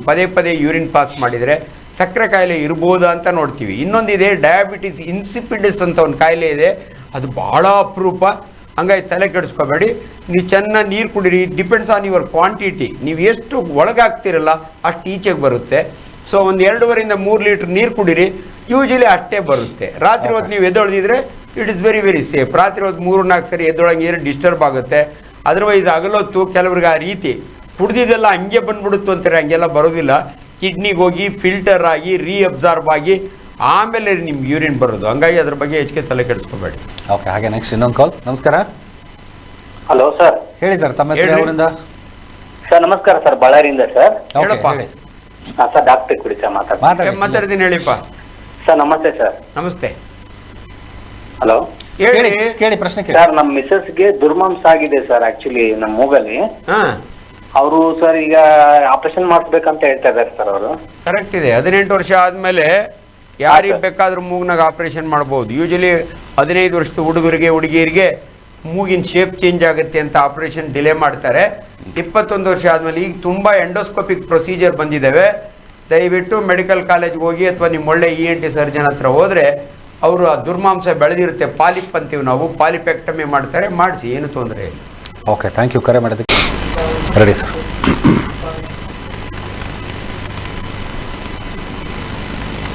ಬ್ರೇಕ್ ನಂತರ ಮತ್ತೊಮ್ಮೆ ಆರೋಗ್ಯ ಕ್ರಾಂತಿ, ಆರೋಗ್ಯಕರ ಕರ್ನಾಟಕಕ್ಕಾಗಿ ಇವತ್ತಿನ ದಿವಸ ಆರೋಗ್ಯಕರವಾಗಿರುವಂಥ ಶ್ವಾಸಕೋಶವನ್ನು, ಲಂಗ್ಸನ್ನು ಹೇಗೆ ಕಾಪಾಡ್ಕೊಳ್ಬೇಕು ಅನ್ನೋದ್ರ ಬಗ್ಗೆ ಮಾತಾಡ್ತಾ ಇದ್ದೀವಿ. ಸರ್, ಇದಿಷ್ಟು ತಾವು ತಿಳಿಸ್ಕೊಡ್ತಾ ಇದ್ರಿ. ಸ್ಮೋಕಿಂಗ್ ಜೊತೆಗೆ ಡ್ರಿಂಕ್ಸ್ ಮಾಡೋರಿಗೆ ಯಾವ ರೀತಿ ಶ್ವಾಸಕೋಶ ಹಾಳಾಗುತ್ತೆ ಅಂಥೇಳಿ. ಇನ್ನು ನಾನ್ ಡ್ರಿಂಕ್ಸ್ ಅಥವಾ ನಾನ್ ಸ್ಮೋಕರ್ಸ್ಗೂ ಸಹಿತ ಇಂಥ ಒಂದು ಸಮಸ್ಯೆಗಳು ಬರುತ್ತೆ, ಮಕ್ಕಳಲ್ಲೂ ಕೂಡ ಬರುತ್ತೆ ಅಂಥೇಳಿ. ಅಂದರೆ ಮುಖ್ಯವಾಗಿ ಹಾರ್ಮೋನ್ಸ್ಗಳ ವೇರಿಯೇಷನ್ಸಿಂದ ಆಗ್ಬೋದು ಅಥವಾ ಯಾವ ಕಾರಣಗಳಿಂದ ಹೆಚ್ಚಾಗಿ ಈ ಲಂಗ್ಸ್ ಇಶ್ಯೂಸ್ಗಳು ಬರ್ಬೋದು ಅಂತ? Sir, mainly pollution sir. ಮೊದಲ ಕಾಲದ ನಾವು ಚಿಕ್ಕ ಹುಡುಗರಾಗೆ ನಮ್ಮ ಒಲೆ ಪಕ್ಕದಲ್ಲಿ ನಮಗೆಲ್ಲ ರೊಟ್ಟಿ ಸುಟ್ಕೊಳ್ಳೋರು, ಊದೋರು ಕೊಳವೆಯಲ್ಲಿ. ತುಂಬ ಜನ ಇನ್ಫ್ಯಾಕ್ಟ್ ಒಂದು ಸಮಯದಲ್ಲಿ ಸೆಂಟ್ರಲ್ ಗೌರ್ಮೆಂಟು ಈ ಹೆಣ್ಣು ಮಕ್ಕಳ ಆರೋಗ್ಯ ಕಾಪಾಡಬೇಕಾದ್ರೆ ಎಲ್ರಿಗೂ ಸಿಲಿಂಡರ್ ಕೊಡಬೇಕು ಅನ್ನೋ ಇದು ಬಂತಲ್ಲ, ಭಾಳ ಇಂಪಾರ್ಟೆಂಟ್ ಅದು. ತುಂಬ ಜನ ಹೆಣ್ಮಕ್ಳಿಗೆ ಅದು ಅವರಿಗೆ ಪ್ರಾಪರ್ ವೆಂಟಿಲೇಷನ್ ಇರ್ತಿರಲಿಲ್ಲ, ಹೋಗಿ ಅಲ್ಲೇ ಸುತ್ತಕೊಳ್ಳೋದು. ಅದರಿಂದ ಎಷ್ಟೋ ಹೆಣ್ಮಕ್ಳು ನಾನ್ ಸ್ಮೋಕರ್ಸು ಅವ್ರ ಲಂಗ್ಸ್ ಹಾಳಾಗ್ತಾ ಇತ್ತು. ಲಕ್ಕಿಲಿ ಇದು ಅದೊಂದು ತಿಂದಿದೆ. ಇನ್ನೊಂದು ಜನರಲ್ ಅಟ್ಮಾಸ್ಫಿಯರ್ ಕೇಳಲಿಕ್ಕೆ ಗಾಬರಿ ಆಗುತ್ತೆ. ಡೆಲ್ಲಿ ಒಳಗೆ ಒಬ್ಬ ಮನುಷ್ಯನಿಗೆ ಎಷ್ಟು ಪೊಲ್ಯೂಷನ್ ಇದೆ ಅಂದರೆ, ಸೊ ಇವೆಲ್ಲ ಸ್ವಯಂಕೃತ ಅಪರಾಧಗಳು. ಇದರಿಂದ ಶ್ವಾಸಕೋಶಗಳು ಹಾಳಾಗುತ್ತೆ. ಮೇಯ್ನ್ಲಿ ಇವೆರಡೇ ಮೇಯ್ನ್. ಆಲ್ಕೋಹಾಲ್ನಿಂದ ಲಿವರ್ ಹಾಳಾಗುತ್ತೆ, ಒಂದು ಮಲ್ಟಿ ಆರ್ಗನ್ ಫೇಲ್ಯೂರ್ಗೆ ಹೋಗ್ತಾರೆ. ಆಲ್ಕೋಹಾಲ್ ಡೈರೆಕ್ಟಾಗಿ ಲಂಗ್ಸ್ ಮೇಲೆ ಎಫೆಕ್ಟ್ ಇಲ್ಲ. ಓಕೆ. ಸೊ ಹಂಗಾಗಿ ಎಲ್ಲೋ ಒಂದು ಕಡೆ ಜನ ತಮ್ಮ ಆರೋಗ್ಯನ ಗಮನದಲ್ಲಿ, ಅದಕ್ಕೆ particular police people sir, professional problems. ಅವ್ನು ಧೂಳನ್ನ ನಿಂತಿರ್ತಾನೆ, ಯಾವುದು ಎಷ್ಟೊಂದು ಧೂಳು, ಅದಕ್ಕೆ ಮಾಸ್ಕ್ ಹಾಕ್ಕೋಬೇಕು. ಬರೀ ಕೋವಿಡ್ ಟೈಮ್ಗಳು ನಾವೇನು ವೈರಸ್ನಿಂದ ತಪ್ಪಿಸ್ಕೊಳಕ್ಕೆ ಮಾಸ್ಕ್ ಹಾಕ್ಕೊಂಡ್ರೆ, ಇವತ್ತು ಪಬ್ಲಿಕ್ ನಿಂತ್ಕೊಂಡು ಮಾಡೋ ಅಂಥವ್ರು ಅವರು ಮಾಸ್ಕ್ ಹಾಕ್ಕೊಂಡ್ರೆ ತುಂಬ ಒಳ್ಳೆಯದು. ಆಮೇಲೆ ಆಗಿಂದಾಗಿ ಪರೀಕ್ಷೆ ಮಾಡಿಸ್ಕೋಬೇಕು. Very simple. ಅಂದರೆ ಲಂಗ್ಸ್ಗೆ ಏನೇ ಆದರೂ ಕೂಡ ಒಂದು ಸಿಂಪಲ್ ಚೆಸ್ಟ್ ಎಕ್ಸ್ರೇ 250 ರೂಪಾಯಿ ಆಗುತ್ತೆ. ಸೊ ಅದರಿಂದ ಅಫ್ಕೋರ್ಸ್ ಬೇರೆ ಬೇರೆ ಕಾಯಿಲೆ ಬಂದಾಗೆ ನ್ಯೂಮೋನಿಯಾ ಆಗ್ಬೋದು, ಪ್ಲೂರಲ್ ಎಫ್ಯೂಷನ್ ಆಗ್ಬೋದು, ಟ್ಯೂಬರ್ಕ್ಯುಲೋಸಿಸ್ ಆಗ್ಬೋದು. ಇದುವರೆಗೂ ನಾವು ಹೆಚ್ಚಿಗೆ ಟ್ಯೂಬರ್ಕ್ಯುಲೋಸಿಸ್ ಬಗ್ಗೆ ಮಾತಾಡಲೇ ಇಲ್ಲ. It is a motherland of tuberculosis ಅಂತೀವಿ. ಇಂಡಿಯಾ ದೇಶದೊಳಗೆ ಎಷ್ಟು ಕಾಮನ್ ಅಂದರೆ ಅದರೊಳಗಾಗಿ HIV ಜಾಸ್ತಿ ಆದಂಗೆಲ್ಲ TB ಜಾಸ್ತಿ ಆಗ್ತಾ ಹೋಗುತ್ತೆ. ಸೊ ಎಷ್ಟೋ ಜನಕ್ಕೆ ಆಲ್ರೆಡಿ ಇರುತ್ತೆ. ಇವನ್ ನನ್ನ ದೇಹದಲ್ಲೂ ಕೂಡ TB ಆರ್ಗನಿಸಮ್ಸ್ ಇದ್ದೇ ಇರ್ತವೆ, ಯಾಕಂದ್ರೆ ಭಾರತ ದೇಶ ನಾವು ಎಕ್ಸ್ಪೋಸ್ಡ್. ಬಟ್ ಇದ್ರ ಸಿಂಪ್ಟಮ್ಸ್ಗಳು ಏನಿರುತ್ತೆ ಸರ್, TB ಸಿಂಪ್ಟಮ್ಸ್ಗಳು? Any cough persistent for more than 3 weeks. ಯಾವುದೇ ಒಬ್ಬ ಮನುಷ್ಯನಿಗೆ ಅಥವಾ ಮಕ್ಕಳಿಗೆ ಕೆಮ್ತಾನೇ ಇರ್ತಾರೆ. ಮ್ಯಾಕ್ಸಿಮಮ್ 3 ವಾರ. ಎಂಥವ್ರು ಕೂಡ 3 ವಾರದೊಳಗೆ ಟ್ರೀಟ್ಮೆಂಟ್ ತಗೋತಾರೆ. 3 ವಾರದೊಳಗೆ ಸಬ್ಸೈಡ್ ಆಗಲಿಲ್ಲ. ಆಮೇಲೆ ಈವ್ನಿಂಗ್ ರೈಸ್ ಆಫ್ ಟೆಂಪರೇಚರ್ ಅಂತೀವಿ. ಸಂಜೆ ಹೊತ್ತು ಮೈ ಬಿಸಿ ಆಗುತ್ತೆ, ಸುಸ್ತು, loss of weight, loss of appetite. ದಯವಿಟ್ಟು ಟ್ಯೂಬರ್ಕ್ಯುಲೋಸ್ನ ಈ ಮುಷ್ಟು ಗಮನದಲ್ಲಿ ಇಟ್ಕೊಳ್ಳಿ. ವೆಯ್ಟ್ ಕಡಿಮೆ ಆಗುತ್ತೆ, ಹಸಿವೆ ಕಡಿಮೆ ಆಗುತ್ತೆ. ಸೊ ತುಂಬ sweating, evening rise of temperature ಅಂತೀವಿ ನಾವು. ಸೊ ಅಂಥವ್ರಿಗೆ TB ಲಕ್ಷಣ. ದಯವಿಟ್ಟು ಇವತ್ತು ಶ್ವಾಸಕೋಶದಲ್ಲಿ ಬಹಳ ಇಂಪಾರ್ಟೆಂಟ್ ಕಾಯಿಲೆ ಅಂದರೆ TB ಕಾಯಿಲೆ. ಅಂಡ್ ಪುಣ್ಯಾತ್ಮ ರಾಬರ್ಟ್ ಕಾಕ್ ಕಂಡುಹಿಡಿದಂಥ ಆಂಟಿ ಟ್ಯೂಬರ್ಕ್ಯುಲರ್ ಡ್ರಗ್ಸ್ 1 ಸೆಂಚುರಿ ಆಯಿತು ಕಂಡುಹಿಡಿದು. ಆ ಪುಣ್ಯಾತ್ಮನ ದೇಶದಿಂದ ಇಡೀ ಪ್ರಪಂಚದಲ್ಲಿ TB ಒಂದು ಲೆವೆಲ್ನಲ್ಲಿದೆ. ಬಟ್ ಅನ್ಫಾರ್ಚುನೇಟ್ ಜನಗಳಲ್ಲಿ ಒಂದು ಮನವಿ, TB treatment minimum 6 months. So ಅರ್ಧ ಜನ 2 ತಿಂಗಳಿಗೆ ಚೆನ್ನಾಗಾಗ್ತಾರೆ, ಟ್ರೀಟ್ಮೆಂಟ್ ನಿಲ್ಲಿಸ್ಬಿಡ್ತಾರೆ, ಹೀಟ್ ಆಗುತ್ತೆ ಅದು ಇದು ಅಂತ. But multi drug resistant TB ಇವಾಗ ಯಾವ ನಿಲ್ಲಿಸ್ಬಿಡ್ತಾರಲ್ಲ, ನೆಕ್ಸ್ಟ್ ಆ ಡ್ರಗ್ ಅದ್ರ ಮೇಲೆ ಕೆಲಸ ಮಾಡಲ್ಲ. ಅದರಿಂದ ಜನಗಳು ದಯವಿಟ್ಟು ಗಮನದಲ್ಲಿ ಇಟ್ಕೊಳ್ಳಿ. TB ಇಸ್ ನಾಟ್ ಎ ಕೆಟ್ಟ ಒಬ್ಬರಿಂದ ಒಬ್ಬರಿಗೆ. ಅದರೊಳಗೆ TB ಒಳಗೆ ಬಹಳ ಜನಕ್ಕೆ ಒಂದು ಮನೆಯಲ್ಲಿ ಒಬ್ಬರಿಗೆ TB ಇದ್ರೆ ಇಡೀ ಮನೆಗೆ ಬರುತ್ತೆ ಅದು. ಅದರೊಳಗೆ ಶ್ವಾಸಕೋಶ TB ನಾವು 2 ಥರ ಹೇಳ್ತೀವಿ, ಪಲ್ಮನರಿ ಆ್ಯಂಡ್ ಎಕ್ಸ್ಟ್ರಾ ಪಲ್ಮನರಿ. ಶ್ವಾಸಕೋಶದಲ್ಲಿರೋ TB ಕೆಮ್ಮೋದ್ರಿಂದ, ಉಸಿರಾಡೋದ್ರಿಂದ 3 feet ಹರಡುತ್ತೆ. ಇದರಿಂದ ಬೇರೆ ಬೇರೆ ಕಡೆ ಆಗುತ್ತೆ. ಬರೀ ಶ್ವಾಸಕೋಶ TB ಅಲ್ಲ, ಅಲ್ಲಿಂದ ಆ ಸ್ಫುಟಮ್ ನುಂಗ್ಕೊಂಡು ಕರ್ನಲ್ TB ಆಗುತ್ತೆ, ಜೆನೈಟಾಲಿಯಾ TB ಆಗುತ್ತೆ. ಎಷ್ಟೋ ಹೆಣ್ಣು ಮಕ್ಕಳಿಗೆ ಇವತ್ತು ಮಕ್ಕಳಾಗಲ್ಲ ಅಂದರೆ TB of genital system, tube block ಆಗಿಬಿಡುತ್ತೆ. ಸೊ ಆದ್ದರಿಂದ ದಯವಿಟ್ಟು ನಾವು ಶ್ವಾಸಕೋಶದ ಬಗ್ಗೆ ಮಾತನಾಡಬೇಕಾದ್ರೆ TB ಇನ್ನ ಗಮನದಲ್ಲಿ. ಅಂಡ್ ಇವತ್ತು ಸರ್ಕಾರ ಎಂತ ಒಳ್ಳೆ ಕೆಲಸ ಮಾಡಿದೆ ಅಂದರೆ RITCP ಅಂತೀವಿ ಸರ್ ನಾವು. It's a national programme. ಜನಗಳಿಗೆ 6 ತಿಂಗಳು ಫ್ರೀ ಮೆಡಿಸಿನ್ ಕೊಡ್ತಾರೆ, ಫ್ರೀ ಟೆಸ್ಟ್ ಮಾಡ್ತಾರೆ, ಅಂಡ್ ರೆಫರಲ್ ಡಾಕ್ಟರ್ಗಳಿಗೆ ದುಡ್ಡು ಕೊಡ್ತಾರೆ. ನಾನು ಯಾವ್ದಾನ ಒಂದು TB ಕೇಸ್ ಜನರಲ್ಗೆ ಅಥವಾ ಕೆಂಪೇಗೌಡ ಕಳಿಸಿದ್ರೆ ರೆಫರಲ್ ಫೀಸ್ ಕೊಡ್ತಾರೆ ನಮಗೆ. ಅದರಿಂದ ದಯವಿಟ್ಟು TBನ ಮಾತ್ರ ನೆಗ್ಲೆಕ್ಟ್ ಮಾಡಬೇಡಿ. ತುಂಬಾ ಜನ ಅದರಿಂದ ಸಫರ್ ಮಾಡ್ತಾರೆ. ಓಕೆ, ಅಂದರೆ ಮಿನಿಮಮ್ 3 ವಾರಗಳ ಕಾಲ ನಿರಂತರವಾಗಿ ನಿಮ್ಗೆ ಏನಾದ್ರು ಕೆಮ್ಮಿತ್ತು ಅಂದ್ರೆ ದಯವಿಟ್ಟು ಹೋಗಿ ಹತ್ತಿರದ ವೈದ್ಯರನ್ನ ಹೋಗಿ ಕಫದಲ್ಲಿ ರಕ್ತ ಬಂದ್ರೆ ಹಿಮಾಪ್ಟೈಸಿಸ್ ಅಂತೀವಿ ನಾವು. ಒಂದ್ಸಾರಿ ಅಥವಾ 2 ಸಾರಿ ನೀವು ಕೆಮ್ಮಿನಲ್ಲಿ ಕಫದಲ್ಲಿ ರಕ್ತ ಇದ್ರೆ ದಯವಿಟ್ಟು ಟೆಸ್ಟ್ ಮಾಡಿಸ್ಬೇಕು. ಓಕೆ, ಒಂದು 3 ವೀಕ್ಸ್ ಆಗುತ್ತೆ. 3 ವೀಕ್ಸ್ ಆದಮೇಲೆ ಏನಾದರೂ ಸಿಂಪ್ಟಮ್ಸ್ಗಳು ಇದ್ರ ಜೊತೆಗೇನೆ ಕಂಡು ಬಂತು ಅಂದರೆ ಪ್ರಿಲಿಮಿನರಿ ಆಗಿ ಯಾವ ಟೆಸ್ಟ್ಗಳನ್ನು ಮಾಡಿಸ್ಬೇಕಾಗುತ್ತೆ? ಅದು ಯಾವ ರೀತಿ ಫಸ್ಟ್ ಸ್ಟೇಜಲ್ಲಿ ಇರುತ್ತಾ ಅಥವಾ TBದು ಅಥವಾ ಹೇಗೆ? ಸಿಂಪಲ್ ಸರ್, ಒಂದು ಚೆಸ್ಟ್ ಎಕ್ಸ್ರೇ ಎಲ್ಲ ಕಡೆ ಮಾಡ್ತಾರೆ. ಸೊ ಅದು ಬಿಟ್ರೆ ಸ್ಪೂಟಮ್ ಕಫ ಪರೀಕ್ಷೆ ಮಾಡ್ತಾರೆ. ಇವೆರಡು ಟೆಸ್ಟ್ನೊಳಗೆ ಇವರು ಡೆಫಿನೆಟ್ಲಿ TB ಇದೆಯಲ್ಲ ಅಂತ ಗೊತ್ತಾಗುತ್ತೆ. ಅಂಡ್ ಲಕ್ಕಿಲಿ ವಂಡರ್ಫುಲ್ ಡ್ರಗ್ಸ್ ಫ್ರೀ ಕೊಡ್ತಾರೆ ಸರ್. ಇದು ದಯವಿಟ್ಟು ಜನ ಯಾವತ್ತೂ ಕೂಡ ಫ್ರೀ ಕೊಡೋ ಮೆಡಿಸಿನ್ಗೆ ಪವರ್ ಇರಲ್ಲ, ಸುಣ್ಣ ಇರುತ್ತೆ ಅಂತ ಅನ್ಕೋಬೇಡಿ. It's a national programme. RITCP ಇದರಲ್ಲಿ ತುಂಬಾ ಚೆನ್ನಾಗಿ ವಾಸಿ ಆಗುತ್ತೆ. ಏನಂದ್ರೆ ನೀವು ನೆಗ್ಲೆಕ್ಟ್ ಮಾಡ್ದ ಅಂದ್ರೆ ಬರೀ ಪಲ್ಮನರಿ ಟ್ಯೂಬರ್ಕ್ಯುಲೋಸ್, ಬ್ರೈನ್ ಟ್ಯೂಬರ್ಕ್ಯುಲೋಸ್ ಆಗ್ಬೋದು, ಜೆನೆಟೋ ಯೂರಿನರಿ ಆಗ್ಬೋದು. ಅದರಿಂದ TBನ ಯಾವತ್ತೂ ಕೂಡ ಇಟ್ಸ್ ಎ ಮಲ್ಟಿ ಆರ್ಗನ್ ಕಾಯಿಲೆ ಅಂತೀವಿ ನಾವು. ಸೊ ಟ್ರೀಟ್ಮೆಂಟ್ ತಗೊಳ್ಳಿ. ಓಕೆ, ಹಾಗೆ ನೆಕ್ಸ್ಟ್ ಒಂದು ಕಾಲ್. ನಮಸ್ಕಾರ. ಅದೇ ನಮ್ಮ ಮಿಸ್ಸಸ್ಗೆ ಟ್ರಬಲ್ ಆಗಿತ್ತು. ಹಲೋ, ಹೇಳಿ. ಆಗಿತ್ತು ಅವ್ರಿಗೆ? ಟ್ರಬಲ್ ಆಗಿತ್ತು. ಜಯದೇವ್ ತೋರಿಸಿದ್ದು, ಏನೋ ಸ್ವಲ್ಪ ಎದೆ ನೋವು ಬಂದಿತ್ತು. ಸ್ವಲ್ಪ ಅದೇ ECGಲಿ ಪ್ರಾಬ್ಲಮ್ ಅದೇ ಅಂತ ಹೇಳಿದ್ದು. ಅದಕ್ಕೆ ಈಗ ಅಲ್ಲೇ ಮಂಡ್ಯದಲ್ಲಿ ಅವರು ಹೃದಯದವರು ಬೆಳಿಗ್ಗೆ ಒಂದು ಸಾಯಂಕಾಲ ಮಾತ್ರೆ ತಗೊಳ್ಳಿ ಅಂತವ್ರೆ. ಸರಿ. ತಿರ್ಗಾ ತಗೊಂಡ್ರು ಕೂಡ ಯಾಕೋ ತಿರ್ಗಾ ಮತ್ತೆ ಮತ್ತೆ ಹಂಗೆ ಹಿಡ್ಕೊತಾ ಇರ್ತದೆ. ಎಷ್ಟು ವಯಸ್ಸು ಅವ್ರಿಗೆ? ಏನ್ ಪ್ರಾಬ್ಲಮ್ ಆಗಲ್ಲ, ಬುಡಿ ಹೋಗಿ ಹೋಗಿ ಅಂತವ್ರೆ. ವಯಸ್ಸು ಎಷ್ಟ್ರಿ ಅವ್ರಿಗೆ? ವಯಸ್ಸು 43 ವರ್ಷ. ತಲೆ ಕೆಡಿಸ್ಕೋಬೇಡಿ. ಜಯದೇವ್ ಒಳಗೆ ನಾರ್ಮಲ್ಲು ಏನೂ ಇಲ್ಲ ಅಂದ್ರೆ ಇನ್ನು ಉಳಿದಿರೋದು ಗ್ಯಾಸ್ಟ್ರಿಕ್ ಅಷ್ಟೇನೆ. ಅದಕ್ಕೆ ಟ್ರೀಟ್ಮೆಂಟ್ ತಗೊಳಕ್ ಕೇಳಿ. ಒಂದ್ಸಾರಿ ಜಯದೇವ್ ಅಂತ ಹಾಸ್ಪಿಟಲ್ ಒಳಗೆ ECG ಎಕೋ ಅವರೆಲ್ಲ ಮಾಡಿಬಿಟ್ರು. ಕರೆಕ್ಟಾಗಿ ನಿಮಗೆ ಹಾರ್ಟ್ ಪ್ರಾಬ್ಲಮ್ ಅಲ್ಲ, ಇದು ಬೇರೆ ಪ್ರಾಬ್ಲಮ್ ಅಂದರೆ ಶ್ವಾಸಕೋಶದ ಪ್ರಾಬ್ಲಮ್ ಅಲ್ಲ, ಇದು ಗ್ಯಾಸ್ಟ್ರಿಕ್ ಪ್ರಾಬ್ಲಮ್. ಅವ್ರು ಹೇಳ್ದಂಗೆ ಟ್ರೀಟ್ಮೆಂಟ್ ತಗೊಳ್ಳಿ. ಸಿಂಪ್ಟಮ್ಸ್ಗಳಂದರೆ ಫಸ್ಟ್ ಟೈಮ್ ಬಂದ ತಕ್ಷಣ ಕಫದಲ್ಲಿ ಇರುವಂಥ ಅಥವಾ ರಕ್ತ ಕಣಗಳಾಗಿರ್ಬೋದು ಬೇರೆಯವ್ರು ಸ್ಪ್ರೆಡ್ ಆಗುತ್ತೆ ಅಂತ ಹೇಳಿದ್ರೆ, ಅಂದರೆ ರಿಕವರಿ ಚಾನ್ಸಸ್ಗಳು ಹೇಗಿರುತ್ತೆ? ಅಂದರೆ ಒಂದ್ಸರಿ ಈ TB ಏನಾದರೂ ಬಂತು ಅಂತಂದರೆ ಶ್ವಾಸಕೋಶದ ಸಂಬಂಧಿತವಾಗಿ ರಿಕವರಿ ಆಗುವಂಥದ್ದು ಎಷ್ಟು ದಿನ ಆಗುತ್ತೆ ಇದಕ್ಕೆ? ಸರ್ ಮೋರ್ ದೆನ್ 80% ರಿಕವರಿ ಆಗುತ್ತೆ ಸರ್. 100 ಜನಕ್ಕೆ 80 ಬಂದರೆ ಅದು ಡ್ರಗ್ ಕಾಂಬಿನೇಷನ್ ಇರುತ್ತೆ ಸರ್. ಮೊದಲು 2 ತಿಂಗಳು 4 ಡ್ರಗ್ ಕಾಂಬಿನೇಷನ್ ಕೊಡ್ತೀವಿ ನಾವು. ಅನ್ಫಾರ್ಚುನೇಟ್ಲಿ ಕೆಲವರಿಗೆ ಡ್ರಗ್ ರೆಸಿಸ್ಟೆಂಟ್ TB ಅಂತೀವಿ, ಆ ಡ್ರಗ್ ಆಗೋದಿಲ್ಲ. ಅದಕ್ಕೆ ಫಿಸಿಷಿಯನಿಗೆ ಗೊತ್ತಿರುತ್ತೆ ಅಂಥ ಟೈಮ್ನಾಗ ಬೇರೆ ಏನು ಕಾಂಬಿನೇಷನ್. ಇನ್ನು ಕೆಲವ್ರಿಗೆ ಏನಾಗುತ್ತೆ, ಅನ್ಫಾರ್ಚುನೇಟ್ಲಿ ಜಾಂಡಿಸ್ ಶುರುವಾಗ್ಬಿಡುತ್ತೆ ಈ ಟ್ರೀಟ್ಮೆಂಟ್ ತೊಗೊಂಡಾಗ. ಸೊ ಅವಾಗ ಅದನ್ನ ರೈಫಾಂಪಿಸಿನ್ನ ಡಿಸ್ಕಂಟಿನ್ಯೂ ಮಾಡಬೇಕಾಗತ್ತೆ. ಅದೆಲ್ಲ ಡಾಕ್ಟರ್ಗಳಿಗೆ ನಾಲೆಡ್ಜ್ ಇರುತ್ತೆ. ದಯವಿಟ್ಟು ನೀವು ಸೆಲ್ಫ್ ಮೆಡಿಕೇಶನ್ ಮಾಡ್ಕೋಬೇಡಿ. ನೀವು ನನಗೆ ಎಕ್ಸೆಸ್ ಆಫ್ ಹೀಟು ತಡ್ಕೊಳಕ್ಕಾಗಲಿಲ್ಲ ಅಂತ ನಿಲ್ಲಿಸೋದಾಗಲಿ ದಯವಿಟ್ಟು ಮಾಡಬೇಡಿ ಜನಗಳಿಗೆ. ಅಂಡ್ ಮಧ್ಯ ಇದರೊಳಗೆ ಸಿಸ್ಟಮ್ನ ಚೇಂಜ್ ಮಾಡ್ತಾರೆ. ಅಲೋಪತಿ ಡಾಕ್ಟರ್ಗಳು ಮೆಡಿಸಿನ್ಗೆ ತುಂಬ ಸೈಡ್ ಎಫೆಕ್ಟ್ ಅಂತ ಹೇಳಿ ಬೇರೆ ಏನೋ ಸಿಸ್ಟಮ್ಗೆ ಹೋಗ್ತಾರೆ. ದಯವಿಟ್ಟು ಹಂಗೆ ಮಾಡಬೇಡಿ. ಹೈಲಿ ಸೈಂಟಿಫಿಕ್ ಟ್ರೀಟ್ಮೆಂಟ್ ಇದು, ದಯವಿಟ್ಟು ಕಂಟಿನ್ಯೂ ಮಾಡಿ. It's TB is curable sir, 100% curable. Okay, ಅಂದ್ರೆ ಮಿನಿಮಮ್ ಟೆನ್ಯೂರ್ ಎಷ್ಟು ದಿವಸ ತಗೊಳುತ್ತೆ ಸರ್? ಅಂದ್ರೆ ಒಂದ್ಸರಿ ಮಿನಿಮಮ್. ಓಕೆ, ಪಲ್ಮನರಿ ಟ್ಯೂಬರ್ಕ್ಯುಲೋಸ್ 6 ತಿಂಗಳು ಮಿನಿಮಮ್. ಎಕ್ಸ್ಟ್ರಾ ಪಲ್ಮನರಿ ಕೆಲವರಿಗೆ ಅದಗಳ್ಳಿಗಳು ಬರ್ತಾವೆ ಕುತ್ತಿಗೆ ಒಳಗೆ, ಕಂಕ್ಳಲ್ಲಿ, ಕರೆಕ್ಟ್ ಅಂಥವ್ರಿಗೆ, ಅಥವಾ ಇಂಟೆಸ್ಟೈನ್ ಅಲ್ಲಿ. ಇಲ್ಲಿ ಇನ್ನೊಂದು TB ನಾ ಹೇಳ್ತೀನಿ, 2 ಥರ TB ಇರುತ್ತೆ. ಒಂದು ಹ್ಯೂಮನ್ TB, ಇನ್ನೊಂದು ಬೊವೈನ್ TB ಅಂತೀವಿ ನಾವು. ಹಸುಗಳ ಕೆಚ್ಚಲಲ್ಲಿ TB ಇರುತ್ತೆ. ದಯವಿಟ್ಟು ಹಾಲನ್ನ ಕಾಯಿಸ್ತೀರಾ ಅಥವಾ ಪ್ಯಾಸ್ಚರೈಸ್ ಮಾಡ್ತೀರಾ ಕುಡಿಬೇಡಿ, ನಿಮ್ಮ ಮಕ್ಕಳಿಗೆ ಕುಡಿಸ್ಬೇಡಿ. ಸೊ 2 ಥರ TB ಬರುತ್ತೆ. ಇಂಟೆಸ್ಟೈನ್ ಆಗ್ಬೋದು. ಎಷ್ಟೋ ಜನಕ್ಕೆ ಮಕ್ಕಳಾಗ್ಲಿಲ್ಲ ಅಂತ ಅಶ್ವತ್ಥಕಟ್ಟೆ ಸುತ್ತಿರ್ತಾರೆ, ಅವ್ರಿಗೆ ಟೆಸ್ಟ್ ಮಾಡಿದ್ರೆ 2 ಟ್ಯೂಬ್ ಬ್ಲಾಕ್ ಆಗಿರುತ್ತೆ, ಯಾಕಂದ್ರೆ TB ಇಂದ. ಅದರಿಂದ ದಯವಿಟ್ಟು ವೈಜ್ಞಾನಿಕವಾಗಿ ಜನ ಥಿಂಕ್ ಮಾಡಿ. ಇವತ್ತು ನಮಗೆ ಆಯುಷ್ನಲ್ಲಿ ಇದೊಂದು ನಮಗೆ ಗ್ರೇಟೆಸ್ಟ್ ಅಡ್ವಾಂಟೇಜು.